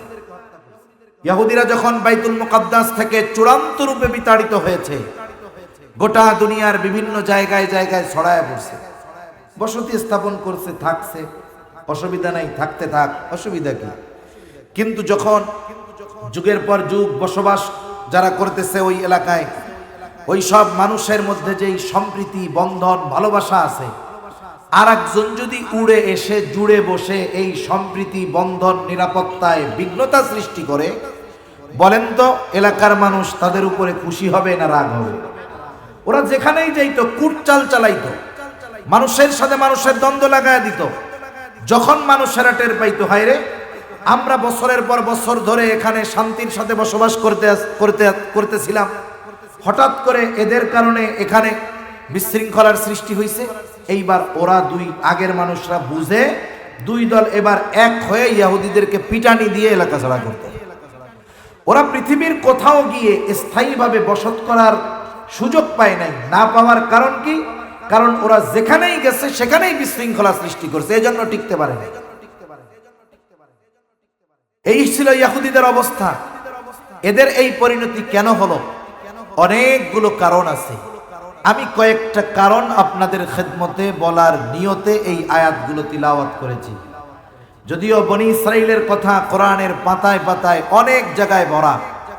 এদেরকে আল্লাহ তাআলা কত নিয়ামত দিয়েছেন, এরা আল্লাহ তাআলার সাথে কেমন অবাধ্যতা করেছে, এরা নবীদের প্রতি কেমন যন্ত্রণাদায়ক আচরণ করেছে, সবগুলো কোরআনুল কারীমের মধ্যে আছে। তা আমি যেই আয়াতগুলো আপনাদের খেদমতে তিলাওয়াত করেছি, উক্ত আয়াতগুলোর বিষয়গুলো বুঝতে হলে কয়েকটা কথা যদি আমরা একটু শুনি, খেয়াল রাখি, তাহলে সামনের কথাগুলো বুঝতে সুবিধা হবে ইনশাআল্লাহ। আল্লাহ তাআলা আমাকে বলবার, আমাদের সবাইকে শুনবার এবং বুঝবার তৌফিক আল্লাহ দান করুন। সকলে বলি আমিন। ইব্রাহিম আলাইহিস সালাতু ওয়াস সালাম হলেন মুসলিম মিল্লাতের পিতা। মুসলিম মিল্লাতের পিতা ইব্রাহিম আলাইহিস সালাতু ওয়াস সালাম। ওনার জন্ম হলো ইরাকের বাবেলে। ইব্রাহিম আলাইহিস সালাতু ওয়াস সালাম নমরুদের জুলুম নির্যাতনের শিকার হলেন। আল্লাহ সুবহানাহু ওয়া তাআলা ইব্রাহিম আলাইহিস সালাতু ওয়াস সালামকে হিজরতের নির্দেশ দিলেন। ইব্রাহিম আলাইহিস সালাতু ওয়াস সালাম হিজরত করলেন শাম দেশে। শাম বলতে আমরা শুধু সিরিয়া বুঝি, শাম বলতে শুধু সিরিয়া নয়, ফিলিস্তিন এবং সিরিয়া উভয়টাই শামের অন্তর্ভুক্ত। ইব্রাহিম আলাইহিস সালাতু ওয়াস সালাম চলে আসলেন জেরুজালেম, এই ফিলিস্তিনে। ৮৬ বছর বয়স, এখনো আল্লাহ তাআলা কোনো সন্তান দান করেন নাই। ৯০-এর কোটায় বয়স, কোনো সন্তান হয় নাই। প্রথম স্ত্রী সারা জানতে পারলেন যে তিনি বন্ধা, ওনার কোনো সন্তান হবে না। বন্ধার একজন সারার একজন খাদেমা ছিল, তার নাম হলো হাজেরা। কোন কোন তাফসীরের মধ্যে আসছে হাজার। তা যাই হোক, আমরা হাজেরা নামেই চিনি। এবার ইব্রাহিম আলাইহিস সালাতু ওয়াস সালামের সাথে ওই হাজেরাকে মুক্ত করে ইব্রাহিম আলাইহিস সালাতু ওয়াস সালামের সাথে উনি বিবাহ দিয়ে দিলেন। ইব্রাহিম আলাইহিস সালাতু ওয়াস সালাম নিঃসন্তান, তবে আল্লাহ তাআলার কাছে দোয়া করতেন, রব্বি হাবলি মিনাস সালিহিন। সেই বিবাহের পর থেকে দোয়া করতেছে, রব্বি হাবলি মিনাস সালিহিন। আল্লাহ তাআলা সন্তান দিছে ৮৬ বছর বয়সে। কত বছর বয়সে? হায় রে হায়! এই জামানায় যদি বিয়ে করার পরে ২, ৪, ৬ মাস, ১ বছর পরেও যদি বাচ্চা না হয়, আমাদের মুমিনরা আল্লাহ তাআলার কাছে দোয়া বাদ দিয়া মাজারে গিয়া সিজদা দেয়, ঠিক কিনা বলেন? অথচ ইব্রাহিম আলাইহিস সালাতু ওয়াস সালামের সন্তান হয় নাই, আল্লাহ তাআলার কাছে চাচ্ছেন, রব্বি হাবলি মিনাস সালিহিন। ছেলে চাইছেন। মুফাসসিরিনে কেরাম বলেন যে আল্লাহ তাআলার কাছে ছেলে সন্তান চাওয়া এটা ইব্রাহিম আলাইহিস সালামের অন্যতম এক সুন্নাত। তবে চাইছে ছেলে, দিয়েছে মেয়ে, রাগ হওয়ার কোনো সুযোগ আছে? কারণ ছেলে হবে না মেয়ে হবে, জানেন কে? আল্লাহ তাআলা বলেন, ইয়াহাবু লিমান ইয়াশাউ ইনাসা ওয়া ইয়াহাবু লিমান ইয়াশাউ যুকুর আও ইউযাওয়িজুহুম যুকরানা ওয়া ইনাসা ওয়া ইয়াজআলু মান ইয়াশাউ আকীমা। আল্লাহ তাআলা যাকে চান তাকে ছেলে দেন, যাকে চান তাকে মেয়ে দেন, যাকে চান ছেলে মেয়ে উভয়টা দেন, যাকে চান আল্লাহ কোনোটাই দেন। ইব্রাহিম আলাইহিস সালাতু ওয়াস সালাম সন্তান কামনা করেছেন, ছেলে সন্তান। হাজেরার গর্ভে আল্লাহ তাআলা ইসমাঈল আলাইহিস সালাতু ওয়াস সালামকে পাঠাইলেন। লম্বা ইতিহাস আছে, মধ্যে আমি ওইদিকে যাব না। সর্বশেষ আল্লাহ তাআলার নির্দেশে ওই দুগ্ধপোষ্য শিশু সন্তানকে নিয়ে ইব্রাহিম আলাইহিস সালাতু ওয়াস সালাম রওনা শুরু করলেন সেই জেরুজালেম থেকে। আল্লাহ তাআলার নির্দেশে স্ত্রী সন্তানকে নিয়ে রওনা করছেন। কোথায় যাবেন, গন্তব্য কোথায় শেষ, ইব্রাহিম আলাইহিস সালামও জানেন না। সন্তান স্ত্রীকে নিয়ে পথ চলতেছেন ইব্রাহিম আলাইহিস সালাম। পথিমধ্যে বারবার হাজেরা জিজ্ঞাসা করে, আমরা কোথায় যাব? উনি কিছু বলেন না। চলতে চলতে প্রায় ১৫০০ কিলোমিটারের উপরে, ১৫০০ কিলোমিটারের বেশি, এরকম পাকা রাস্তাও ছিল না। একজন নারী সহ শিশু বাচ্চাকে নিয়ে ইব্রাহিম আলাইহিস সালাম পৌঁছাইলেন আজকের বাইতুল্লাহ যেই জায়গায়, ওই জায়গায়। নূহ আলাইহিস সালাতু ওয়াস সালামের মহাপ্লাবনের পরে বাইতুল্লাহ বেশ ক্ষতিগ্রস্ত হয়েছিল। ওখানে শুধু বালুর উঁচু একটু ডিবির মতো ছিল, আর কিছুই ছিল না। ওইখানে যখন পৌঁছাইলেন, আল্লাহ তাআলা জানায় দিলেন, এটাই আপনার গন্তব্য মঞ্জিল, এখানেই আপনি থামেন। ইব্রাহিম আলাইহিস সালাতু ওয়াস সালাম সন্তান এবং স্ত্রীকে এক মশক পানি আর কিছু খেজুর দিয়ে রওনা হয়ে যাবে। মনের মধ্যে ব্যথা, কিছু বলার নাই, কারণ নির্দেশ দিয়েছেন কে? আল্লাহ তাআলা দিয়েছেন। হাজেরা বারবার জিজ্ঞাসা করে, কিছু বলেন না। সর্বশেষ হাজেরা বলে, আপনি যে আমাদেরকে এখানে রেখে যাচ্ছেন, এটা কি আপনার ইচ্ছায় নাকি আল্লাহ তাআলার ইচ্ছায়? ইব্রাহিম আলাইহিস সালাম বললেন, আল্লাহর ইচ্ছায়। হাজেরার কপালের ভাঁজ চলে গেল, চিন্তার ভাঁজ নাই কপালে আর। হাজেরা বলে, যদি আল্লাহ তাআলাই বলে থাকেন তাহলে কিসের চিন্তা? আমার আর আমার সন্তানের জন্য আল্লাহই যথেষ্ট। সুবহানাল্লাহ। উনি চলে গেলেন রেখে, কিছু দূর অগ্রসর হলেন। জনমানবহীন প্রান্তর, ফসল উৎপাদন হয় না, গাছগাছালি কিচ্ছু নাই। এইরকম একটা পরিবেশে স্ত্রী সন্তানকে রেখে যাওয়া, এটা কত কষ্টের, এটা তো বয়ান করে ওয়াজ করে বোঝানো যায় না। যখন চোখের আড়াল হয়ে গেল, ইব্রাহিম আলাইহিস সালাম যেখানে ওনার সন্তানকে রেখে আসছেন, ওই জমিনের জন্য দোয়া করলেন আল্লাহ তাআলার কাছে, বরকতের দোয়া। এমন দোয়া ইব্রাহিম আলাইহিস সালাম করছে, আল্লাহ তাআলা এমন ভাবে কবুল করছে যে মক্কা নগরীতে কিছু উৎপাদন হয় না ঠিক, কিন্তু দুনিয়ার সবকিছু মক্কা নগরীতে পাওয়া যায়। সুবহানাল্লাহ, অভাব নাই কোনো, আল্লাহ তাআলা বরকত ঢেলে দিয়েছে। তা খাবার দাবার পানি শেষ, মা যদি খাবার না পায়, দুগ্ধপোষ্য শিশু দুধ পাবে না, এটাই স্বাভাবিক। সন্তানের কষ্ট মার তো সহ্য হয় না, পানি নাই, খাবার নাই। সাফা মারওয়ার মধ্যে 7 বার দৌড়াদৌড়ি করছে। এই অবস্থায় আল্লাহ তাআলার কুদরতে ইসমাইল আলাইহিস সালামের পায়ের আঘাতে জমজম কূপের সৃষ্টি আল্লাহ তাআলা করলেন। এখন উনি দেখলেন যে পানি ফোয়ারার মতো ছুটতেছে। হাজেরা দৌড়িয়ে এসে চারদিক দিয়ে বাঁধ দিয়ে পানিকে আটকায় দিল। এইবার ওই পানিকে কেন্দ্র করে, কারণ আরব দেশে সুপেয় মিষ্টি পানি, পানের উপযুক্ত পানি পাওয়া খুব কঠিন ছিল। দুনিয়ার সব পানির বৈশিষ্ট্য হলো যে ওই পানি দ্বারা তৃষ্ণা নিবারণ হয়। একমাত্র জমজমের পানির বৈশিষ্ট্য হলো এটার দ্বারা শুধু তৃষ্ণা নয়, বরং ক্ষুধাও নিবারণ হয়। সুবহানাল্লাহ। আমরা অনেক সময় পড়ি আমাদের অতীতের অনেক বুজুর্গদের ঘটনা। ওনরা মক্কা শরীফ থেকে বের হইতেন না কখনো, কেউ পরিচিত জন নাই, শুধুমাত্র জমজমের পানি পান করে বছরের পর বছর কাটায় দিতেন। কেমনে? কারণ জমজমের পানি, বিজ্ঞানীরা বলতেছে, গবেষণার পরে ফলাফল হলো এই পানি এতটাই উপকারী, এতটাই এনার্জি দেয় যে এই পানিটা শুধু তৃষ্ণা নিবারণ করে না, বরং এর দ্বারা ক্ষুধাও নিবারণ হয়। সুবহানাল্লাহ।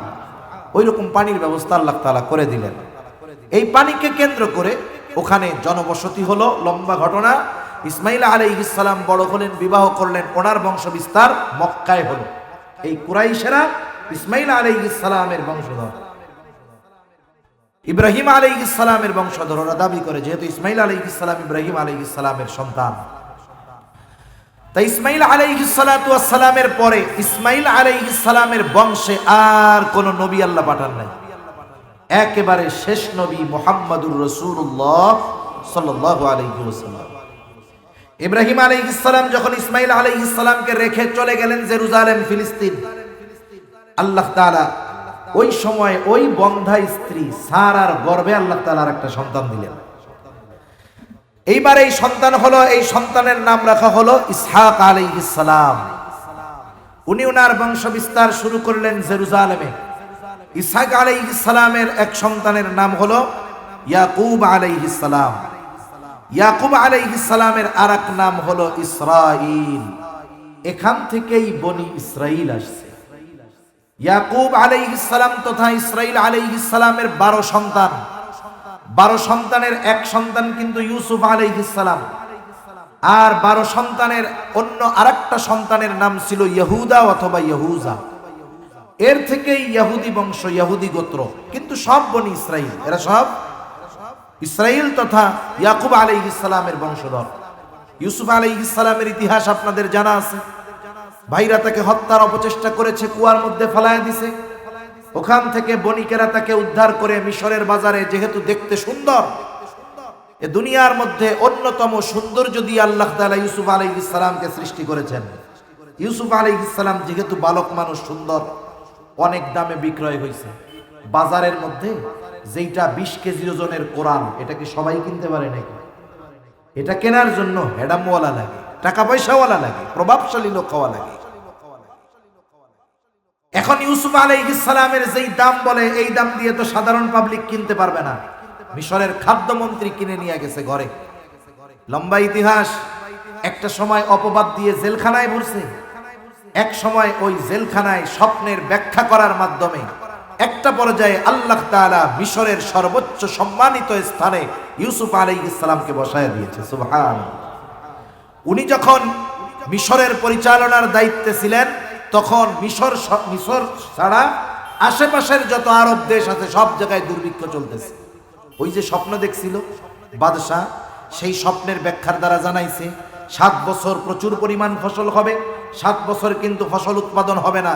এই 7 বছর যথেষ্ট পরিমাণ শস্য সংরক্ষণ করতে হবে, যাতে আগামী 7 বছর কষ্টে না পড়তে হয়। এই বুদ্ধি দিয়েছে, এই ব্যাখ্যা দিয়েছে ইউসুফ আলাইহিস সালাম। এবং পরিচালনার দায়িত্বে উনি বলছেন যে আমি এটা ভালো মতো পরিচালনা করতে পারবো। একটা সময় উনি মিশরের আসনে বসলেন। মিশর নয়, শুধু আশেপাশের সব দেশের দুর্ভিক্ষের সময় এই মিশর থেকে তাদেরকে খাদ্যশস্য প্রদান করা হতো। অভাবের তাড়নায় এই ফিলিস্তিন থেকে মিশরে ইয়াকুব আলাইহিস সালামের অন্যান্য সন্তানেরাও সেই খাদ্যশস্য আনার জন্য গেছে। ইউসুফ আলাইহিস সালাম চিনে ফেলছে, লম্বা ঘটনা, যখন চিনে ফেলছে এক সময় মাফ করে দিছে যে আমি আজকে সবাইরে মাফ করে দিলাম, যেহেতু সব জায়গায় অভাব অনটন চলতেছে, তোমাদের কষ্ট হবে, আব্বাকে সহ তোমরা সবাই হিজরত করে চলে আসো মিশরে। এখন একটা জিনিস হয়তো আপনারা বুঝে থাকবেন, বনি ইসরাইলের পূর্বপুরুষ তার আদি নিবাস ছিল ফিলিস্তিন, ওখান থেকে ওনারা হিজরত করে আসছে মিশরে। কোথায় বলেন? মিশরে। ইউসুফ আলাইহিস সালাম দুনিয়া থেকে চলে গেলেন। আস্তে আস্তে বনি ইসরাইল গোত্রের ক্ষমতা কমতে থাকলো, কিবতি বংশের পাওয়ার বাড়তে থাকলো, ওরা অবাধ্য। একটা সময় ফেরাউন মিশরের মসনদে বসলো। বনি ইসরাইলদের উপরে যেই জুলুম অত্যাচার হয়েছে এ কথা কম বেশি আমাদের জানা আছে। আল্লাহ তাআলা ওই জালেমের জুলুম থেকে বনি ইসরাইলদেরকে নিষ্কৃতি দেওয়ার জন্য ফেরাউনের নৃশংস হত্যা যজ্ঞের মধ্য দিয়ে আল্লাহ তাআলা হযরত মূসা আলাইহিস সালাতু ওয়াস সালামকে দুনিয়ায় পাঠাইলেন এবং ফেরাউনের ঘরেই আল্লাহ তাআলা মূসা আলাইহিস সালামের লালন পালনের ব্যবস্থা করলেন। সুবহানাল্লাহ। এরপরে তো আরো লম্বা ইতিহাস। একটা সময় ওনাকে ওই দেশও ছাড়া লাগলো, আবার এক সময় তিনি দেশে ফিরে আসলেন। আল্লাহ তাআলা নবুয়ত প্রদান করলেন যে এবার তুমি ফেরাউনের দ্বীনের দাওয়াত দাও। আল্লাহ তাআলার এই নির্দেশে নবুয়ত প্রাপ্ত হয়ে মূসা আলাইহিস সালাতু ওয়াস সালাম ফেরাউনকে দ্বীনের দাওয়াত দেওয়া শুরু করলো। মনে রাখবেন, আপনি আমি যখন কাউকে দাওয়াত দিব, কার হেদায়েত নসিবে আছে কার হেদায়েত নাই এ কথা দুনিয়ার কেউ জানে না, জানে কে? আল্লাহ। তবে মানুষের কিছু অ্যাক্টিভিটিস, অভ্যাস, অবস্থা দেখে এ কথা মোটামুটি অনুমান করা যায় যে এই লোকটার পরিবর্তন হতে পারে অথবা নাও হতে পারে। মনে করেন একজন গুনাহ করে, পাপ করে, এ পাপের ব্যাপারে তার ওরকম ধারণা নাই, করে, মনে করেন সুদ খায়। একজন আলেম তাকে বুঝাইলেন যে ভাই আপনি যেই কাজটা করতেছেন এটা খুব জঘন্য এক কাজ, এটা এক জঘন্য পাপ। কোরআন হাদিসের মধ্যে সুদের যেই ভয়াবহতা এবং সুদের গুনার যেই পাওয়ার, অন্য কোন গুনার এতটা পাওয়ার নাই। কারণ সাধারণ কবিরা গুনাহ একরকম, সুদের কবিরা গুনাহ আরেক রকম, ঠিক কিনা বলেন? আপনি তাকে কোরআন হাদিস দিয়ে বুঝাইলেন। ওই লোকটার যদি নসিবে হেদায়েত থাকে তাহলে ওর অবস্থা হবে কিরকম? ও জানার পরে নমনীয় হবে, লজ্জিত হবে। ও বলবে যে ভাই ইনশাআল্লাহ আমি এই পাপটা ছেড়ে দেওয়ার চেষ্টা করব। তার চেহারায়, তার কথায় অনুতপ্ততা লক্ষ্য করা যাবে। এরকম যার অবস্থা আশা করা যায় এর হেদায়েত নসিবে থাকতে পারে। কিন্তু আরেক গ্রুপ আছে, আপনি যদি তাকে কোরআন সুন্নাহ দিয়ে ভালো মতো বুঝান, আপনি বুঝানোর পরে ও আপনার উপরে আরো গরম দিয়ে, আরে মিয়া আপনারটা খাই, আমার জাহান্নামে আমি যাব, আমার কবরে আযাব হইলে আমার হবে, আপনি কি মিয়া হুজুর, আপনি আপনার তরকায় তেল দেন। এরকম বলা লোক তো সমাজে মনে হয় নাই। জোরে বলেন, আছে না নাই? মনে রাখবেন হেদায়েতের মালিক আল্লাহ। কিন্তু যাকে কখনো এরকম বোঝানো হয়, ওর আচরণ ফিডব্যাক যদি ওই রকম হয়, ওর হেদায়েত বড় কঠিন, এটাই বাস্তবতা। ফেরাউনের পরিণতি কি হয়েছে? ফেরাউনরে যখন মূসা আলাইহিস সালাম যায়া আল্লাহ তাআলার ব্যাপারে দাওয়াত দিছে, রবের কথা বলেছে যে ফেরাউন তোমার আমার রব হলো এক। বলে রব এটা আবার কেডা? আনা রব্বুকুমুল আ'লা, আরে আমি তো বড় রব। তার মানে ফেরাউন আল্লাহ তাআলাকে চেনার পরেও সে এমন ভাব করতেছে যে তার ওই ভাব আচরণ বলে ওর হেদায়েত বড় কঠিন। যখন দাওয়াত মূসা আলাইহিস সালাম বাড়ান আর ওরও অবাধ্যতার মাত্রা বাড়ে। মনে রাখতে হবে জালেমের জুলুম বাড়ে, আমরা অনেক সময় হতাশ হয়ে যাই, চিন্তা করি হায় রে গোটা দুনিয়ার সবাই মুসলমানদের শেষ করে ফেললো, অমুকে জুলুম করতেছে, অত্যাচার করতেছে, আল্লাহ তাআলা কি আমাদের দেখে না? আমরা হতাশ হয়ে যাই অনেক সময়। কিন্তু বুঝতে হবে আল্লাহ তাআলা জালেমকে জুলুম করার সুযোগ দেন, এর কারণ হলো যাতে এই জালেমের জুলুমের কারণে আল্লাহ তাআলা তার শাস্তির তীব্রতা আরো বাড়াতে পারে, ঠিক কিনা বলেন? বেশি শাস্তি দিতে চান, এজন্য বেশি জুলুমের সুযোগ দেন। কারণ আল্লাহ তাআলা তো জালেম না, অপরাধ করে নাই, ওই অপরাধের শাস্তি আল্লাহ দিবেন না। জালেমগুলো অপরাধ করবে, যত বাড়বে ওর শাস্তির প্রকোপ মাত্রাও তত বাড়তে থাকে। তা সর্বশেষ আল্লাহ তাআলা মুসা আলাইহিস সালামকে বললেন, পয়গম্বর আপনি বনি ইসরাইলদেরকে নিয়ে মিশর ছেড়ে চলে যান। মুফাসসিরিনে কেরাম বলেন এখানে বড় বড় দুইটা উদ্দেশ্য আল্লাহ তাআলার ছিল। এক নম্বর উদ্দেশ্য যে আল্লাহ তাআলা চেয়েছেন এই বনি ইসরাইলেরা এই জালেম ফেরাউনের জুলুম থেকে নিষ্কৃতি পাক। দুই নম্বর আল্লাহ তাআলা চেয়েছেন ওই সময় গোটা দুনিয়ার মধ্যে সবচাইতে দামি মর্যাদাপূর্ণ ভূমি যেটা ছিল সেটা ছিল জেরুজালেম, এই মসজিদুল আকসা। এটা ছিল সবচাইতে দামি এক ভূমি এবং উর্বর জমি। আল্লাহ তাআলা চাইলেন যে বনি ইসরাইলদেরকে তাদের আদি নিবাস, তাদের পিতৃপুরুষের ওই জমিনে আল্লাহ তাআলা কর্তৃত্ব প্রদান করবেন। বনি ইসরাইলেরা তাদের পূর্বপুরুষের অবস্থান ছিল ফিলিস্তিন, হিজরত করে গেছে মিশর। আল্লাহ তাআলা পুনরায় ফিলিস্তিনের কর্তৃত্ব তাদের দিতে চেয়েছেন। মনে রাখতে হবে এই দুনিয়ার মধ্যে যেই সমস্ত শহরগুলো ঐতিহ্য বহন করে এবং যেই সমস্ত শহরগুলো সর্বোচ্চ প্রাচীন শহর, এর মধ্যে অন্যতম হলো জেরুজালেম শহর। জেরুজালেমের ইতিহাস যদি বলতে যাই ওটা লম্বা একটা আলোচনার সময় দরকার। এই জেরুজালেমের উপরে কত জুলুম এসেছে, অত্যাচার এসেছে, বখতে নসর তছনছ করে দিয়েছে। আল্লাহ তাআলা আবার ওখান থেকে ওই শহরকে পুনরুজ্জীবিত করেছেন। তো যাই হোক, আল্লাহ রাব্বুল আলামিন চাইলেন ওই শহর জেরুজালেমের কর্তৃত্ব বনি ইসরাইলদের হাতে ফিরায় দিবে। আর ওই সময় গোটা দুনিয়ার উর্বর এবং সবচাইতে দামি বরকতময় ভূমি ছিল এই জেরুজালেম। আল্লাহ তাআলার নির্দেশে মুসা আলাইহিস সালাম বনি ইসরাইলদেরকে নিয়ে রাতের বেলা রওনা হয়ে গেলেন। পথ চলতেছেন, পথ চলতে চলতে রাতের শেষ প্রহরে উনি পৌঁছে গেছেন সাগরের পাড়ে। কিন্তু পার হওয়ার কোনো ব্যবস্থা নাই, কিছুই নাই, পার হবেন কেমনে? অপেক্ষা করতেছে যে দিনের আলো ফুটুক, যে কোনো এক ব্যবস্থা হবে দিনের আলোয়। আবার সকলের মনের মধ্যে নতুন এক সূর্য উদিত হচ্ছে, হায় রে সাগরটা পাড়ি দিয়ে যদি ওই পাড়ে যাইতে পারি তাইলে আর কি করে আমাদের ফেরাও, এতকালের জুলুমের অবসান হবে, আমরা মুক্ত আকাশে স্বাধীনভাবে নিঃশ্বাস নিতে পারবো। এই যে আমাদের আজকে স্বাধীনতা বিজয় দিবস, তাই না? আজকে আমরা পাক হানাদারদের হাত থেকে এই বাংলাদেশকে মুক্ত করে বিজয় অর্জন করেছিলাম। এটা আমাদের আজকের বিজয় দিবস। কথার প্রসঙ্গে না বললেই নয়, ইসলামের মধ্যে বিজয়ও আছে, বিজয় উদযাপনের মাধ্যমও আছে। মুসলমান হিসাবে, ইমানদার হিসাবে এই বিজয় উদযাপন হবে মুসলমানিত্বের সাথে, অন্য কোন আদর্শ মতাদর্শের সাথে মুসলমান তাদের বিজয়কে উদযাপন করতে পারে না। নবীজি মক্কা বিজয় করছেন, কি করছেন? 1 মিনিট নীরবতা পালন করছেন। মনে রাখবেন এই যে নীরবতা পালনের যে সংস্কৃতি, যাদের কোনো ইবাদত নাই তারাই না নিজেরা ইবাদত বানায়। আমাদের তো বিজয় উদযাপনের জন্য সিস্টেম আছে। আল্লাহ তাআলা বলেছেন, ইদা জাআ নাসরুল্লাহি ওয়াল ফাত ওয়া রাআইতান নাসা ইয়াদখুলুনা ফি দীনিল্লাহি আফওয়াজা। ইদা জাআ নাসরুল্লাহ, যখন আল্লাহ তাআলার সাহায্য আসবে, ওয়াল ফাত বিজয় আসবে, তখন আপনি কি দেখবেন? ওয়া রাআইতান নাসা ইয়াদখুলুনা ফি দীনিল্লাহি আফওয়াজা, আপনি দেখবেন দলে দলে মানুষেরা ইসলামের মধ্যে অন্তর্ভুক্ত হচ্ছে। এটা ইসলামের বড় বিজয়। তখন কি করবেন? 1 মিনিট নীরবতা পালন করবেন। কি বলছে আল্লাহ?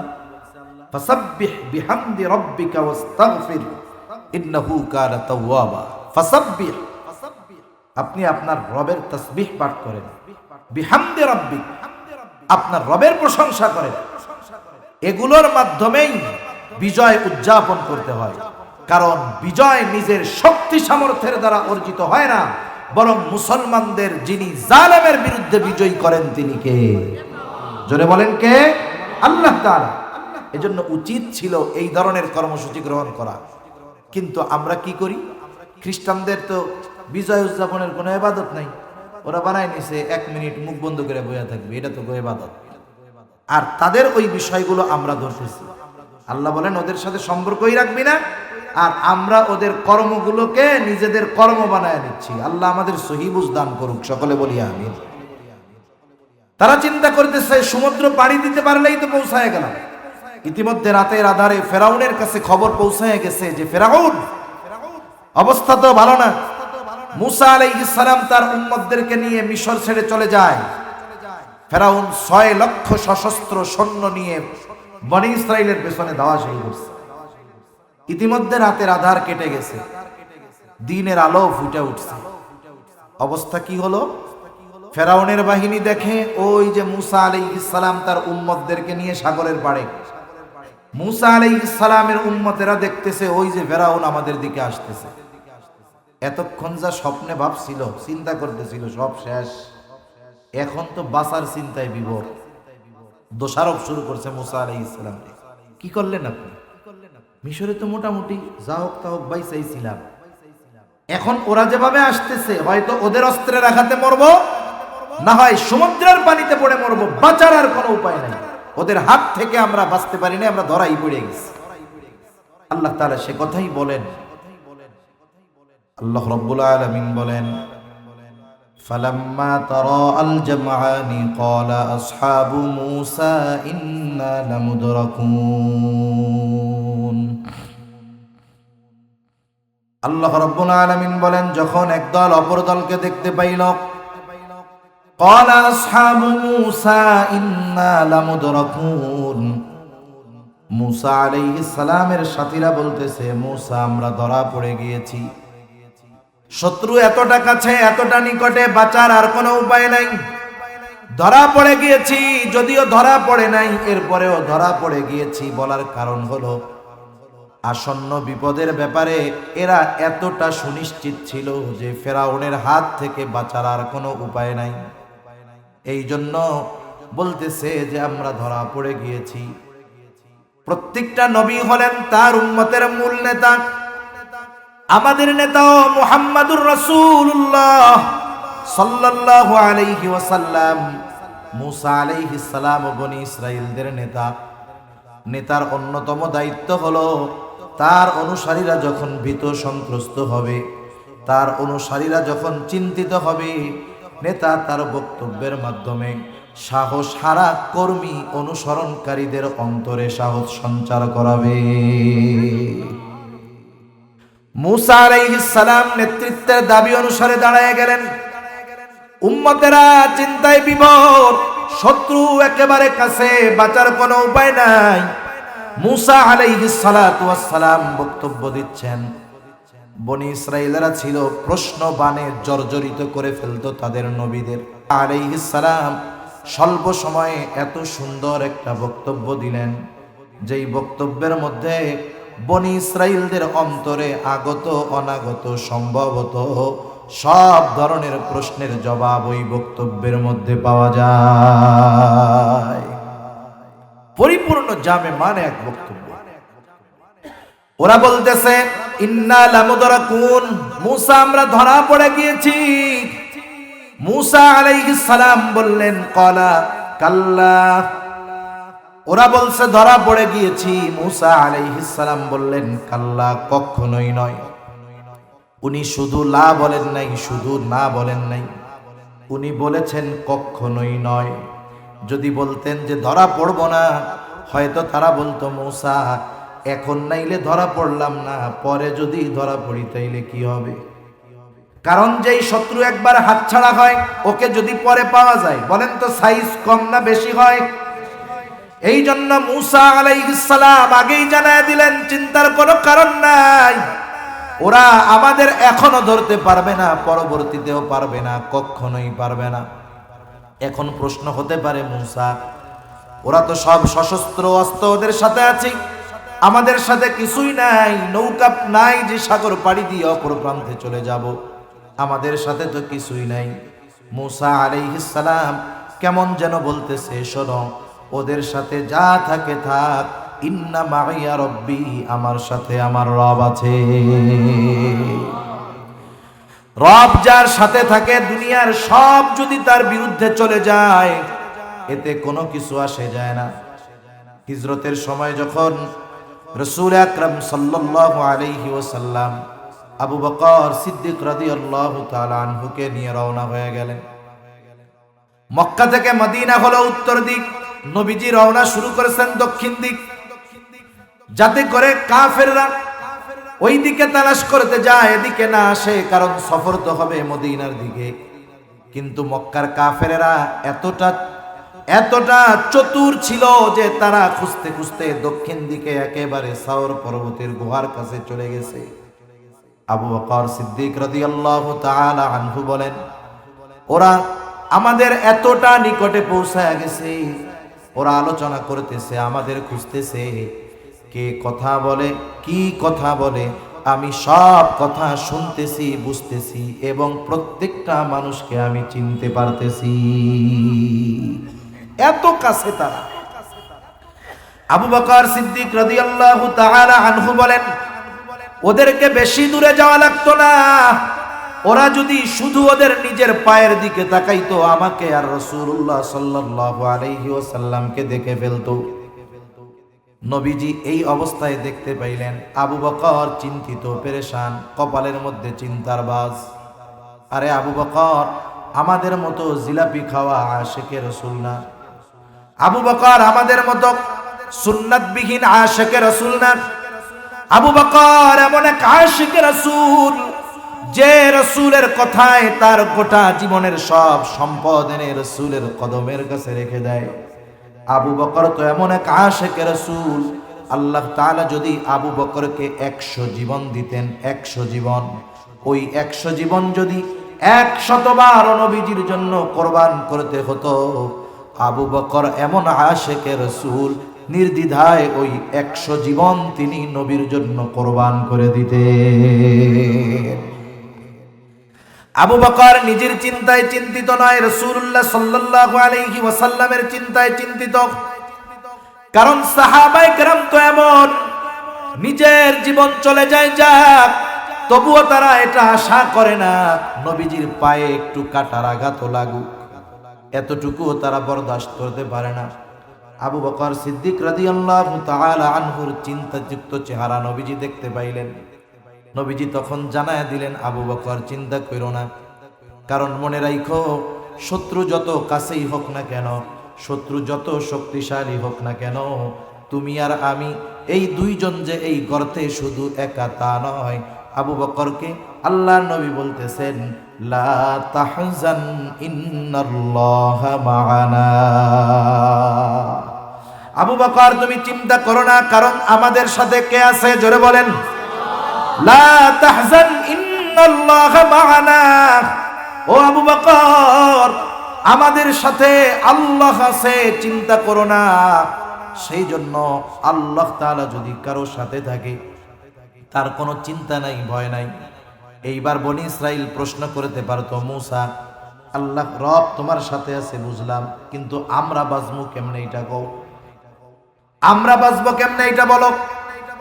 মুসা আলাইহিস সালাম বলতেছে, সায়াহদিন, ইন্না মাইয়া রাব্বি সায়াহদিন, রব আমার সাথে আছে, তিনি আমাকে পথ দেখায় দিবে। আল্লাহ তাআলাও সাথে সাথে পথ দেখায় দিলেন। আল্লাহ তাআলা বলেন, ফাআওহাইনা ইলা মূসা আন ইদরিব বিআসাকাল বাহর ফানফালাকা ফাকানা কুল্লু ফিরকিন কাত-তাউদিল আযীম। আল্লাহ তাআলা বলেন, আমি মূসা আলাইহিস সালামের কাছে প্রত্যাদেশ প্রেরণ করলাম, ওহী পাঠাইলাম, আন ইদরিব বিআসাকাল বাহর, আপনার লাঠিটা দিয়ে সাগরের উপরে আঘাত করেন। মূসা আলাইহিস সালাতু ওয়াস সালাম জিজ্ঞাসা করলেন, না আল্লাহ, কেন লাঠি দিয়া বাড়ি মারব? আল্লাহ তাআলা আদেশ করেছে, উনি সাথে সাথে বাড়ি মারলেন। বাড়ি মারার সাথে সাথে সাগরটা ফেটে 2 ভাগে বিভক্ত হয়ে গেল। সুবহানাল্লাহ। এইবার শুধু ফাইটা গেছে তা নয়, ফাকানা কুল্লু ফিরকিন কাত-তাউদিল আযীম, 2 ভাগ 2 দিকে সরে উঁচু হয়ে গেল, নিচে দিয়ে পাহাড় সদৃশ্য উঁচু দেয়ালের মতো হয়ে গেল। কর্ণফুলী টানেল আজকে আমরা দেখতেছি, সমুদ্রের তলদেশ দিয়ে রাস্তা, সমুদ্রের তলে মাটি, তার তল দিয়ে রাস্তা। কিন্তু আল্লাহ রাব্বুল আলামিন 5000 বছর আগে বনি ইসরাইলদেরকে সমুদ্রের পানি সরায়া রাস্তা বানায়া দিয়েছে। আল্লাহ তাআলার নির্দেশে মুহূর্তের ভিতরে সাগরের পানি মাটি শুকনা ঠনঠনা হয়ে গেল। 12টা গোত্র বনি ইসরাইলের 12টা রাস্তা হয়ে গেছে। সমুদ্র পাড়ি দেওয়া তারা শুরু করলো। আল্লাহ তাআলা কোরআনুল কারীমের আরেক জায়গায় বলেন, ওয়াজাওয়াজনা বিবানি ইসরাঈলাল বাহরা ফাআতবাআহুম ফিরআউনু বিজুনুদিহি বাগয়ান ওয়া আদওয়া।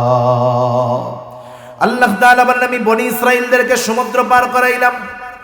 এইবার যখন বনি ইসরাইলেরা মাঝ রাস্তায় পৌঁছাইল, ফেরাউন তার সৈন্য সামন্ত নিয়ে চলে আসছে রাস্তার গোড়ায়। ফেরাউন খুব ভালো মতো জানে যে এই রাস্তা দিয়ে বনি ইসরাইলেরা বিপদ থেকে বেঁচে নিরাপদে পৌঁছাচ্ছে, এই রাস্তাটা আমার জন্য নিরাপদ নয়। এরপরেও মানুষ অনেক কিছু বোঝার পরেও কিন্তু রাগের মাথায় অহংকারের কারণে এমন কিছু সিদ্ধান্ত নিয়ে বসে, যেই সিদ্ধান্ত তার চূড়ান্ত ধ্বংসের অনিবার্য কারণ হয়ে দাঁড়ায়। আল্লাহ তাআলা বলেন, ফাআতবাআহুম ফিরআউনু বিজুনুদিহি। ফেরাউন তার সৈন্য সামন্ত সহ তাদের পেছনে অনুসরণ করা শুরু করলো। বাগিয়ান ওয়া আদওয়া, সীমা লঙ্ঘন করে, শত্রুতাবশত। তার মানে ফেরাউন ওদেরকে চূড়ান্ত নিশ্চিহ্ন করে দেওয়ার জন্য সীমা লঙ্ঘন করে শত্রুতাবশত তাদের অনুসরণ করলো। এইবার মূসা আলাইহিস সালাতু ওয়াস সালাম তার উম্মতদেরকে নিয়ে পৌঁছায়া গেলেন অপর পাড়ে। রাস্তা যাদের জন্য বানানো হলো তাদের ব্যবহার শেষ, কারণ এটা তো বাইপাস রাস্তা। এ রাস্তা কি সব সময় থাকবে? ব্যবহার শেষ, রাস্তারও দরকার নাই। আল্লাহ তাআলা নির্দেশ দিলেন, পানি তুমি আগের মতো হয়ে যাও। কারণ আল্লাহ তাআলা হলেন এমন এক মহাপরাক্রমশালী সত্তা, তিনি যখন যা চান শুধু বলেন হও, সাথে সাথে হয়ে যায়। সুবহানাল্লাহ। আল্লাহ তাআলা বলেন, ইন্নামা আমরুহু ইযা আরাদা শাইআন আন ইয়াকুলা লাহু কুন ফায়াকুন। আল্লাহ তাআলা যখন কিছু ইরাদা করেন, কোন বিষয়ের যখন ইচ্ছা করেন, তিনি বলেন কুন হও, ফায়াকুন, তৎক্ষণাৎ সেটা হয়ে যায়। সুবহানাল্লাহ। এইবার পানি দুই দিক থেকে একত্রে পড়ছে ফেরাউন আর তার সৈন্যবাহিনীর উপর। চট্টগ্রামের মানুষ, আপনাদেরকে পানির তোড় এই ওয়াজ করে বোঝানো লাগবে না। আপনারা 91 জলোচ্ছ্বাস দেখেছেন।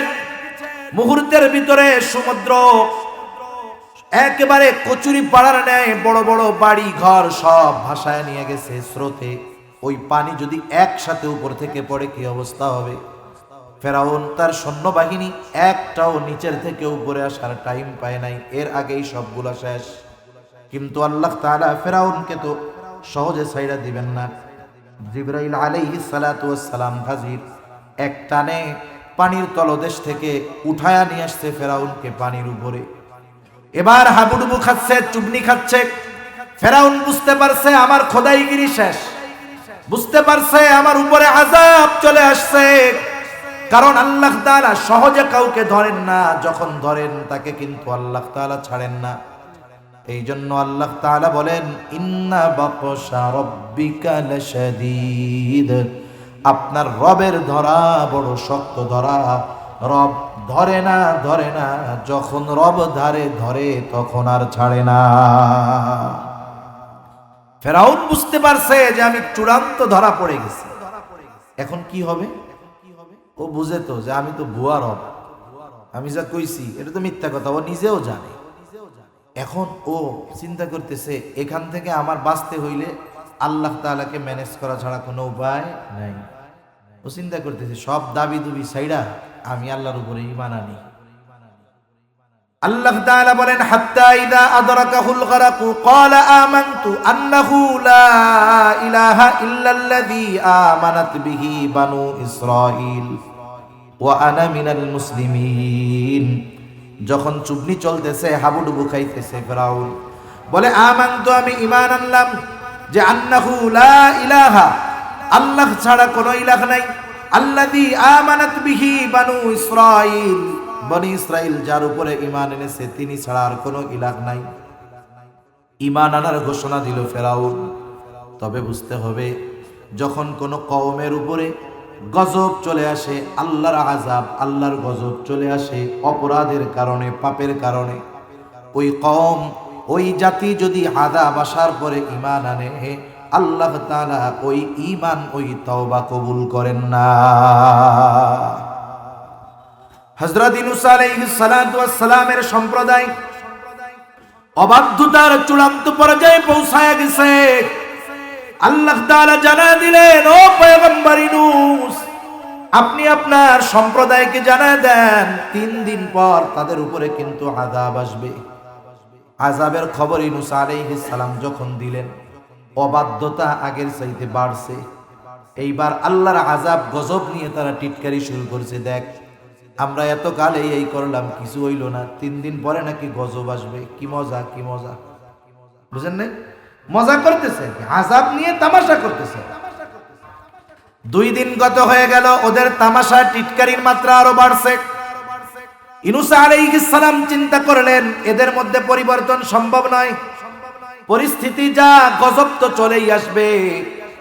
আর যখন কোথাও আল্লাহ তাআলা গজব দেন, আযাব দেন, ওই এলাকার ঈমানদার আর নবী রাসূল যদি থাকে, তাদেরকে আগে সরায়া নেন, এরপরে গজব দেন।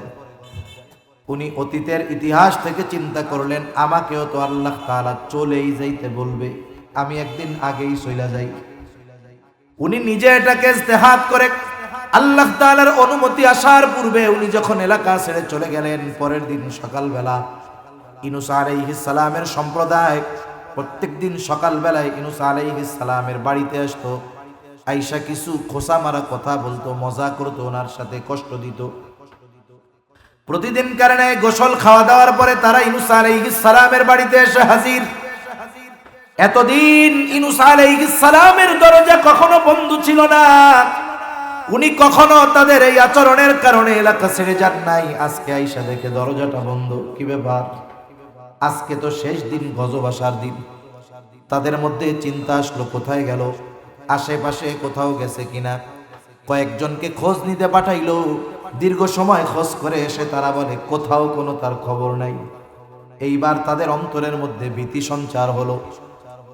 তারা চিন্তা করলো, ইউনূস তো আমাদের ছেড়ে কখনো যায় নাই, তাহলে সত্যই মনে হয় গজব আসবে, এই জন্য আগের থেকে সে আমাদেরকে রেখে চলে গেছে। এইবার সব মানুষ একত্রিত হলো, তাওবা করলো, ঈমান আনলো। ঈমান আনার কারণে, তাওবা করার কারণে, গজব আসার আগে ঈমান আনার কারণে ওই আসন্ন গজব আল্লাহ তাআলা তাদের উপর থেকে উঠায়া নিয়ে গেল। কারণ গজব আসবে কাফেরের উপর, ওরা তো এখন মুমিন। এই কারণে ঈমান কবুল হয়েছে, আল্লাহ তাআলা গজব তাদের উপরে দেন নাই। এখন বলেন, ফেরাউন ঈমান আনার ঘোষণা দিছে গজব আসার আগে না পরে? তাহলে ফেরাউনের ঈমান কবুল হবে? হবে না। আল্লাহ রাব্বুল আলামিন জানায় দিলেন, ঈমান তো কবুল হবে না। আল আনা ওয়া ক্বাদ আসাইতা মিন ক্বাবলু ওয়া কুনতা মিনাল মুফসিদিন ফালইয়াউমা নুনাজ্জিকা বিবাদানিকা লিতাকুনা লিমান খালফাকা আয়া। আল্লাহ তাআলা বলেন, এখন ঈমান আনতেছো, ইতিপূর্বে জমিনে বিশৃঙ্খলা সৃষ্টি করেছো, তোমার ঈমান তো কবুল হবে না। তবে শুইনা নাও, তুমি মরবা।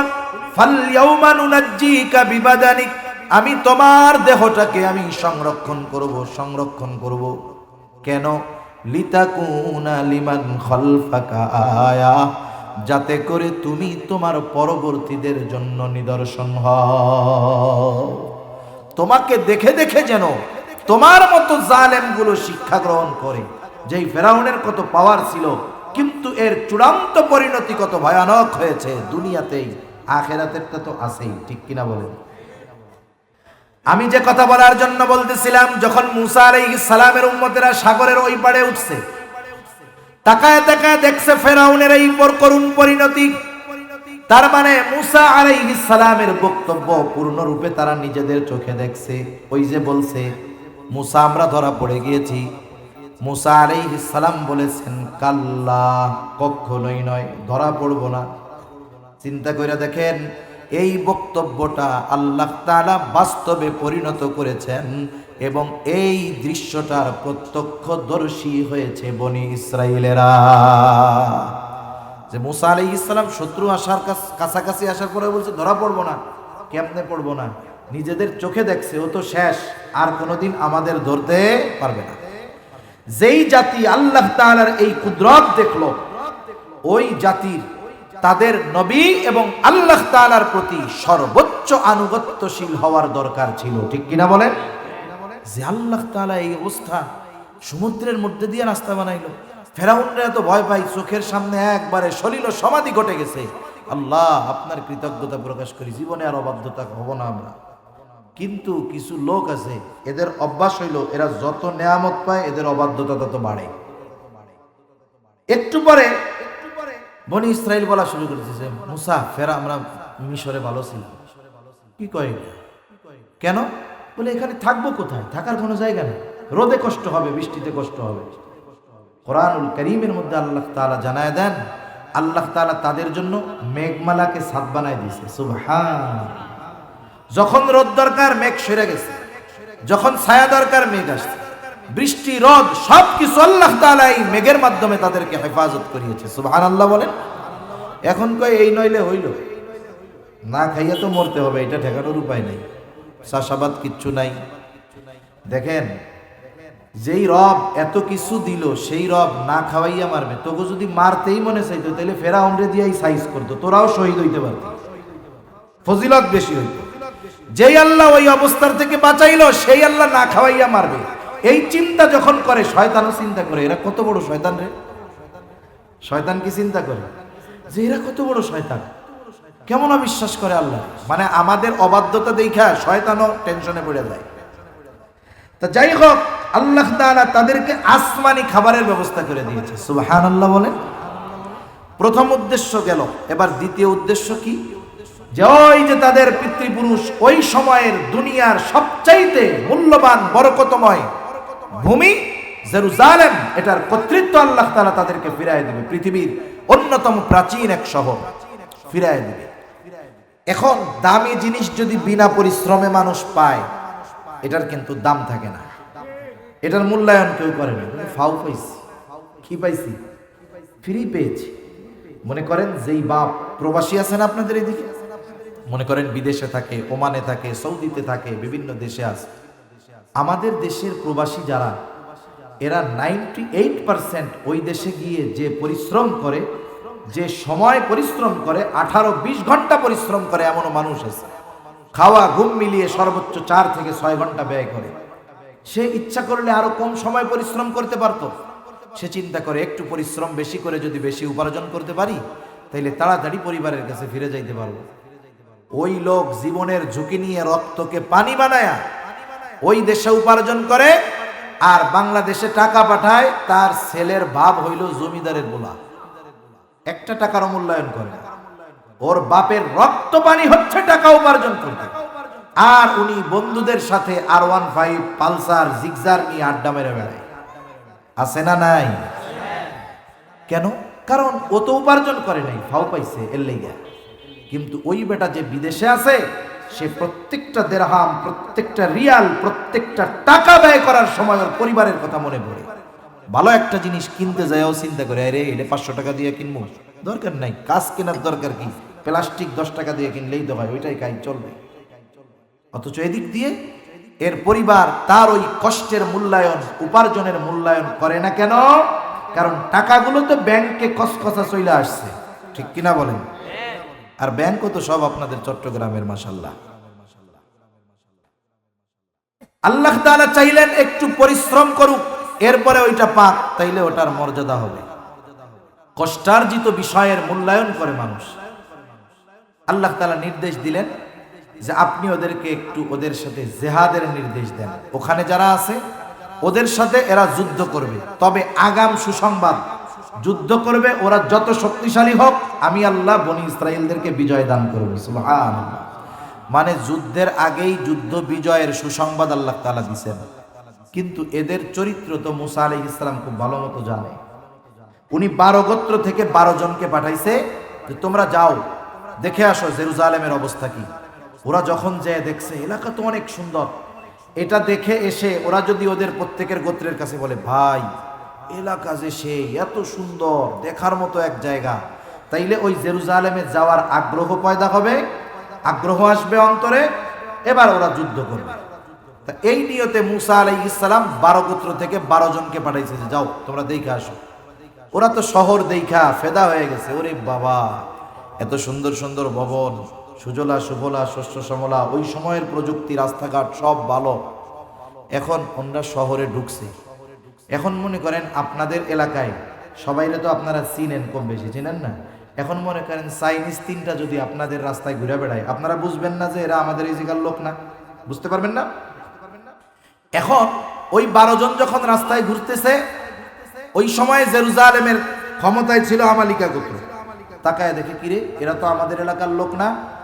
ওই আমালিকা গোত্র ছিল খুব শক্তিশালী এক একটা মানুষ, এরা খুব শক্তিশালী ছিল। একজন ওই 12 জনকে বাইধা বাদশার কাছে নিয়ে গেছে, একজনই 12 জনকে সাইজ করে দিছে। এখন বাদশার কাছে নেওয়ার পরে বাদশা পরামর্শ করছে কি করা যায়। একজন বুদ্ধি দিছে, বাদশা এক কাজ করেন এদেরকে ছেড়ে দেন, এরা এদের কওমের কাছে চলে যাক। এতে সুবিধা কি? সুবিধা হলো ওরা তো আমাদের শক্তির ব্যাপারে জানছে, দেখছে। ওরা গিয়ে যখন ওদের মানুষের কাছে বলবে যে ওরা কিন্তু এত শক্তিশালী, ওরা জীবনেও স্বপ্নেও আমাদের উপরে আক্রমণ করবে না, এটা কাজ দিবে। বাদশা ঠিক আছে, এবার ওদের ছেড়ে দিয়েছে। ওরা গিয়ে মুসা আলাইহিস সালামের কাছে বলছে কাহিনী তো এই, সব তো ভালো, কিন্তু যে শক্তি। মুসা আলাইহিস সালাম ওই 12 জনকে বলছে, শোনো তোমরা তোমাদের প্রত্যেক গোত্রের কাছে গিয়ে বলবা যে ওই জায়গা খুব সুন্দর, সুজলা সুফলা শস্য শ্যামলা, সব ফজিলত বর্ণনা করবা, খবরদার এত শক্তি এটা খালি বলবা না। 12 জনের মধ্যে 2 জন ছাড়া বাকি 10 জন গিয়ে বলে, ওরে মিয়া আমাকে কই নিতে চাই জানো কোথায়? একজনই 12 জনের প্যাকেট করে ফেলাইছে, ওদের সাথে আমাদের নাকি যুদ্ধ করতে হবে, খবরদার যাবি না কিন্তু। 2 জন ছাড়া বাকি 10 জন যখন 10 গোত্রের কাছে গিয়া বলছে, এইবার ওরা একেবারে স্টিল হয়ে বসছে, জীবন যায় যাক তবু আমরা ওইদিকে যাব না। এবার মুসা আলাইহিস সালাম বুঝাইতে আসছে তাদের। কি বুঝাইতেছে? যে দেখ, যেই আল্লাহ তোমাদের এত নেয়ামত দিল, ফেরাউনের কবল থেকে বাঁচাইলো, মেঘমালারে ছাদ বানায়া দিল, আসমানি খাবার খাওয়াইলো, আরে সেই আল্লাহই তোমাদেরকে ওই জমিনের মালিক হিসাবে নির্ধারণ করেছে। সুবহানাল্লাহ। তোমরা খালি ঢুকবা, লড়াই করবা, খালি পেছনে আসবা না, আর কোনো চিন্তা নাই। যত শক্তিশালী ওরা হোক, ওদের বিরুদ্ধে তোমাদের বিজয় দান করবে কে? এই জিহাদের আদেশ দেওয়ার আগে নেয়ামতের কথা স্মরণ করায় দিয়েছে। কারণ কি? আমি আপনি যদি কারো দ্বারা উপকৃত হই, ওই উপকারের কথা আমাকে যদি স্মরণ করায় দেওয়া হয়, যে উপকার করেছে তার আদেশগুলো মানা আমাদের জন্য একটু মনটা তৈরি হয় যে ওই লোক আমার এত উপকার করছে, তাইলে এর এতটুকু উপকার করতে অসুবিধা কোথায়? আল্লাহ তাআলার নেয়ামতগুলোর কথা স্মরণ করায় দিয়েছেন মুসা আলাইহিস সালাম। কেন? যেন এই নেয়ামতের কথা মনে করে আল্লাহ তাআলার পরবর্তী নির্দেশ আদেশ তারা মান্য করে, পালন করে। এই জন্য মুসা আলাইহিস সালাম এসে বলতেছে, وَإِذْ قَالَ مُوسَى لِقَوْمِهِ يَا قَوْمِ اذْكُرُوا نِعْمَةَ اللَّهِ عَلَيْكُمْ إِذْ جَعَلَ فِيكُمْ أَنْبِيَاءَ وَجَعَلَكُمْ مُلُوكًا وَآتَاكُمْ مَا لَمْ يُؤْتِ أَحَدًا مِنَ الْعَالَمِينَ। মুসা আলাইহিস সালাম বলতেছে, হে আমার সম্প্রদায়, আল্লাহ তাআলার ওই সমস্ত নেয়ামতগুলোর কথা স্মরণ করো যেগুলো আল্লাহ তাআলা তোমাদেরকে দিয়েছে। মুসা আলাইহিস সালাম 1 নম্বর নিয়ামতের কথা বললেন, ইয জাআলা ফীকুম আম্বিয়া, আল্লাহ তাআলা তোমাদের মধ্য থেকে অনেক নবী প্রেরণ করেছেন। রাসূলুল্লাহ সাল্লাল্লাহু আলাইহি ওয়াসাল্লাম বলেন, মুসা আলাইহিস সালামের আগ থেকে নিয়েই এক কথায় বনি ইসরাইল কখনো নবী শূন্য হয় নাই। একেবারে ঈসা আলাইহিস সালাম পর্যন্ত যখনই বনি ইসরাইলের কোন নবী মারা গেছে, আল্লাহ তাআলা আরেকজনকে নবুয়তি প্রদান করে ওই স্থানটা পূর্ণ করে দিয়েছে। এক বংশের মধ্যে যদি দুনিয়ার অনেকগুলো অফিসার থাকে, ওই বংশ গর্ব করে, নেয়ামত মনে করে। দুনিয়ার পদ পদবিওয়ালা গর্ব করে। অথচ বলেন তো, যেই বংশের মধ্যে ধারাবাহিকতার ক্রমান্বয়ে হাজার হাজার নবীর আগমন ঘটেছে, এটা কি বড় নেয়ামত নয়? এটা পরলৌকিক বড় নেয়ামত। সাথে সাথে দুনিয়াবি এক নেয়ামতের কথাও আল্লাহ তাআলা ঘোষণা করে জানায় দেন, মুসা আলাইহিস সালাম বলেন ওয়াজআলাকুম মুলুকা, আল্লাহ তাআলা তোমাদেরকে এই দুনিয়ার বাদশাহী প্রদান করেছে। সাথে সাথে নবীজি বললেন, মুসা আলাইহিস সালাম বললেন ওয়া আতাকুম মা লাম ইউতি আহাদাম মিনাল আলামিন।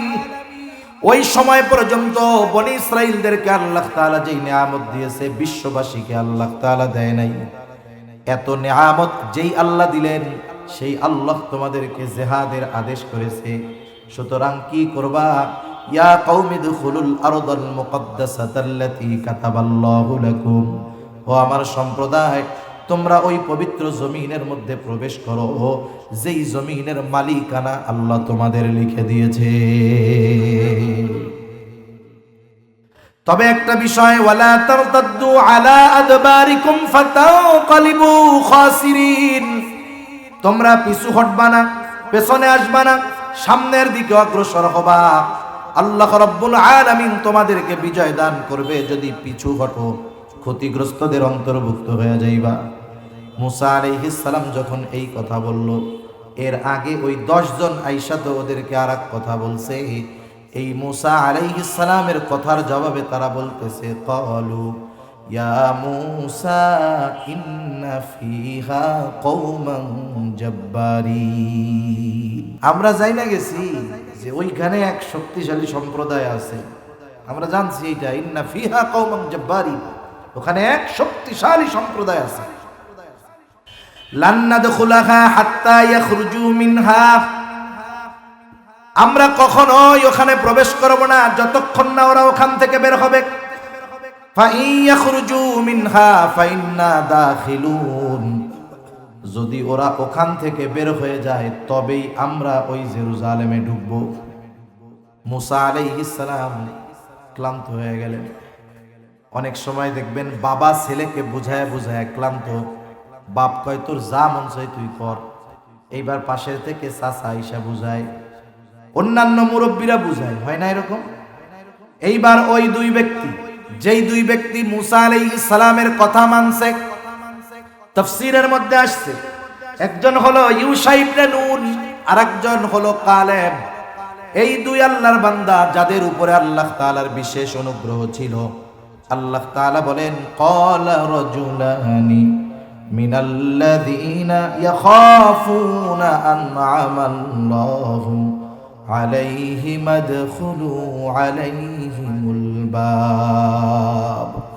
ওই দুই ব্যক্তি যাদের উপরে আল্লাহ তাআলা বিশেষ অনুগ্রহ করেছেন, তারা আয়েশা বলতেছে, তোমরা শুধু ওই শহরের নিকট দরজা দিয়ে প্রবেশ করো, আলাইহিম আদখুলু আলাইহিমুল বাব, তোমরা শুধু শহরের নিকট দরজা দিয়ে যখনই প্রবেশ করবা, ফাইদা দাখালতুমুহু ফাইন্নাকুম গালিবুন, তোমরা শুধু দরজা দিয়ে ঢুকবা আর তোমাদের যিনি বিজয়ী বানায়া দিবেন তিনি কে?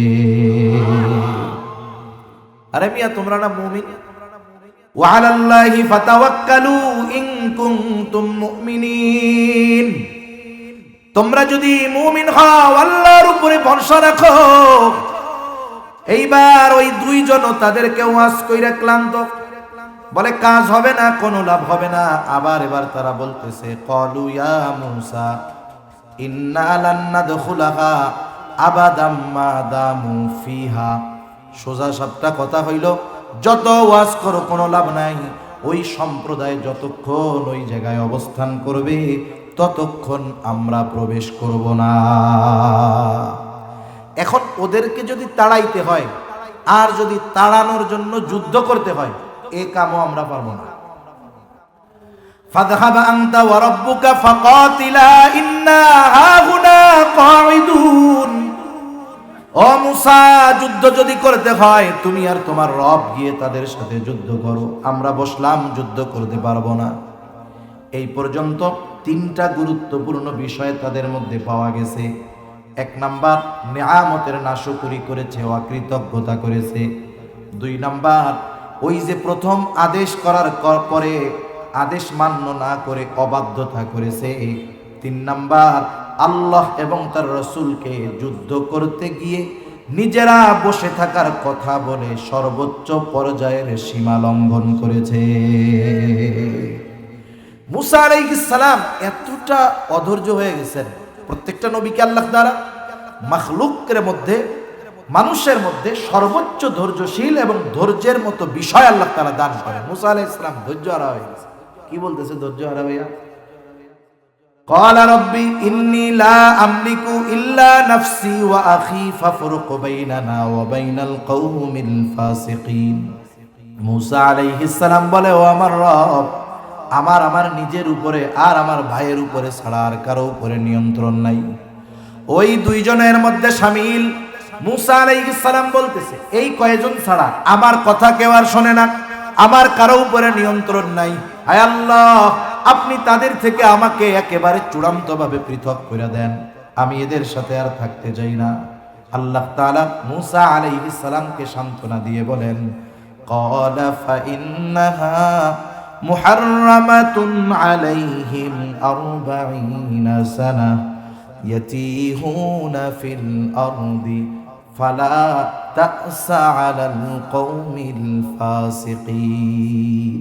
মুসা আলাইহিস সালামকে আল্লাহ বলতেছে, আপনি কষ্ট পাবেন না, ফালা তা'সা আলাল কওমিল ফাসিকিন, এই ফাসিক, এই পাপী, এইগুলোর আচরণে আপনি কষ্ট পাবেন না। এত কষ্ট পাইছে আল্লাহ তাআলার সান্ত্বনা জানানো লাগতেছে। সাথে সাথে এই আচরণ যে করলো, নগদ শাস্তি কি দিব? বলে পরে ফাইন্নাহা মুহাররামাতুন আলাইহিম 40 সানা, 40 বছর আমি এই জমিন তাদের জন্য হারাম করে দিলাম। এখন ওরা তো অবাধ্যতা করছে, এখন বলে আমরা আর এই জায়গায় থাকবো না, আমরা মিশর চলে যাব। প্রতিদিন সকালবেলায় হাঁটা শুরু করে মিশরের উদ্দেশ্যে, সবগুলো হাঁটে। হাঁটতে হাঁটতে হাঁটতে হাঁটতে সন্ধ্যা হয়ে যায়। যখন সন্ধ্যা হয় দেখে সকালে যেখান থেকে হাঁটা শুরু করছে সন্ধ্যার সময় সেই জায়গায় এসে উপস্থিত। এভাবে 40 বছর সারা দিন আল্লাহ ওদের হাঁটাইছে। কত বছর হাঁটাইছে? 40 বছর সারা দিন আল্লাহ ওদের হাঁটাইছে, একটা প্রান্তরে, এক এরিয়ার মধ্যে। 40 বছরের মধ্যে মুসা আলাইহিস সালাম, হারুন আলাইহিস সালাম দুনিয়া থেকে চলে গেছে। অনেক মানুষ মারা গেছে। আল্লাহ তাআলা ইউশা ইবনে নুনের নেতৃত্বে আল্লাহ সুবহানাহু ওয়া তাআলা 40 বছর পর বনি ইসরাইলদেরকে ওই জেরুজালেমের কর্তৃত্ব ওদের হাতে তুলে দিয়েছে। এরপরের ইতিহাস, এরপরে বিভিন্ন উত্থান পতন ছিল ইহুদিদের। সর্বশেষ এই খ্রিস্টাব্দের প্রথম শতাব্দীতে চূড়ান্তভাবে তারা ওখান থেকে বিতাড়িত হয়েছে। আর 20 শতাব্দীর প্রারম্ভে 2000 বছর পর ওই জালেম ইহুদিরা মুসলিম নামধারী মুনাফিক আর মানবতার ফেরিওয়ালা বিশ্ব বেঈমানদের সহযোগিতায় আবারও জেরুজালেম মসজিদুল আকসার কর্তৃত্ব নেওয়ার জন্য অপচেষ্টা চালাচ্ছে। ঠিক কিনা বলেন? একথা ওদেরও মনে রাখতে হবে, আমাদেরও বিশ্বাস রাখতে হবে। ওরা যতই চেষ্টা করুক কাজ হবে না ইনশাআল্লাহ। আল্লাহ যাদের সাথে আছে তাদের কোনো টেনশন নাই। আমরা যেই শিক্ষাটা নিব এই কথাগুলো থেকে, 1 নাম্বার, ওরা ছিল অকৃতজ্ঞ, আমরা সর্বোচ্চ কৃতজ্ঞ হব। 2 নাম্বার, ওরা সর্বোচ্চ অবাধ্য, আমরা সর্বোচ্চ আনুগত্যশীল হব। ওরা সর্বোচ্চ সীমা লঙ্ঘনকারী, আমরা কখনোই শরীয়তের সীমা লঙ্ঘন করব না। আল্লাহ সুবহানাহু ওয়া তাআলা আমাদের সবাইকে কথাগুলো বুঝবার, আমলের কথাগুলো আমল করবার তৌফিক দান করুন। সকলে বলি আমিন। ওয়া আখিরু দাওয়ানা আলহামদুলিল্লাহি রাব্বিল আলামিন। আসসালামু আলাইকুম ওয়া রাহমাতুল্লাহি ওয়া বারাকাতুহু।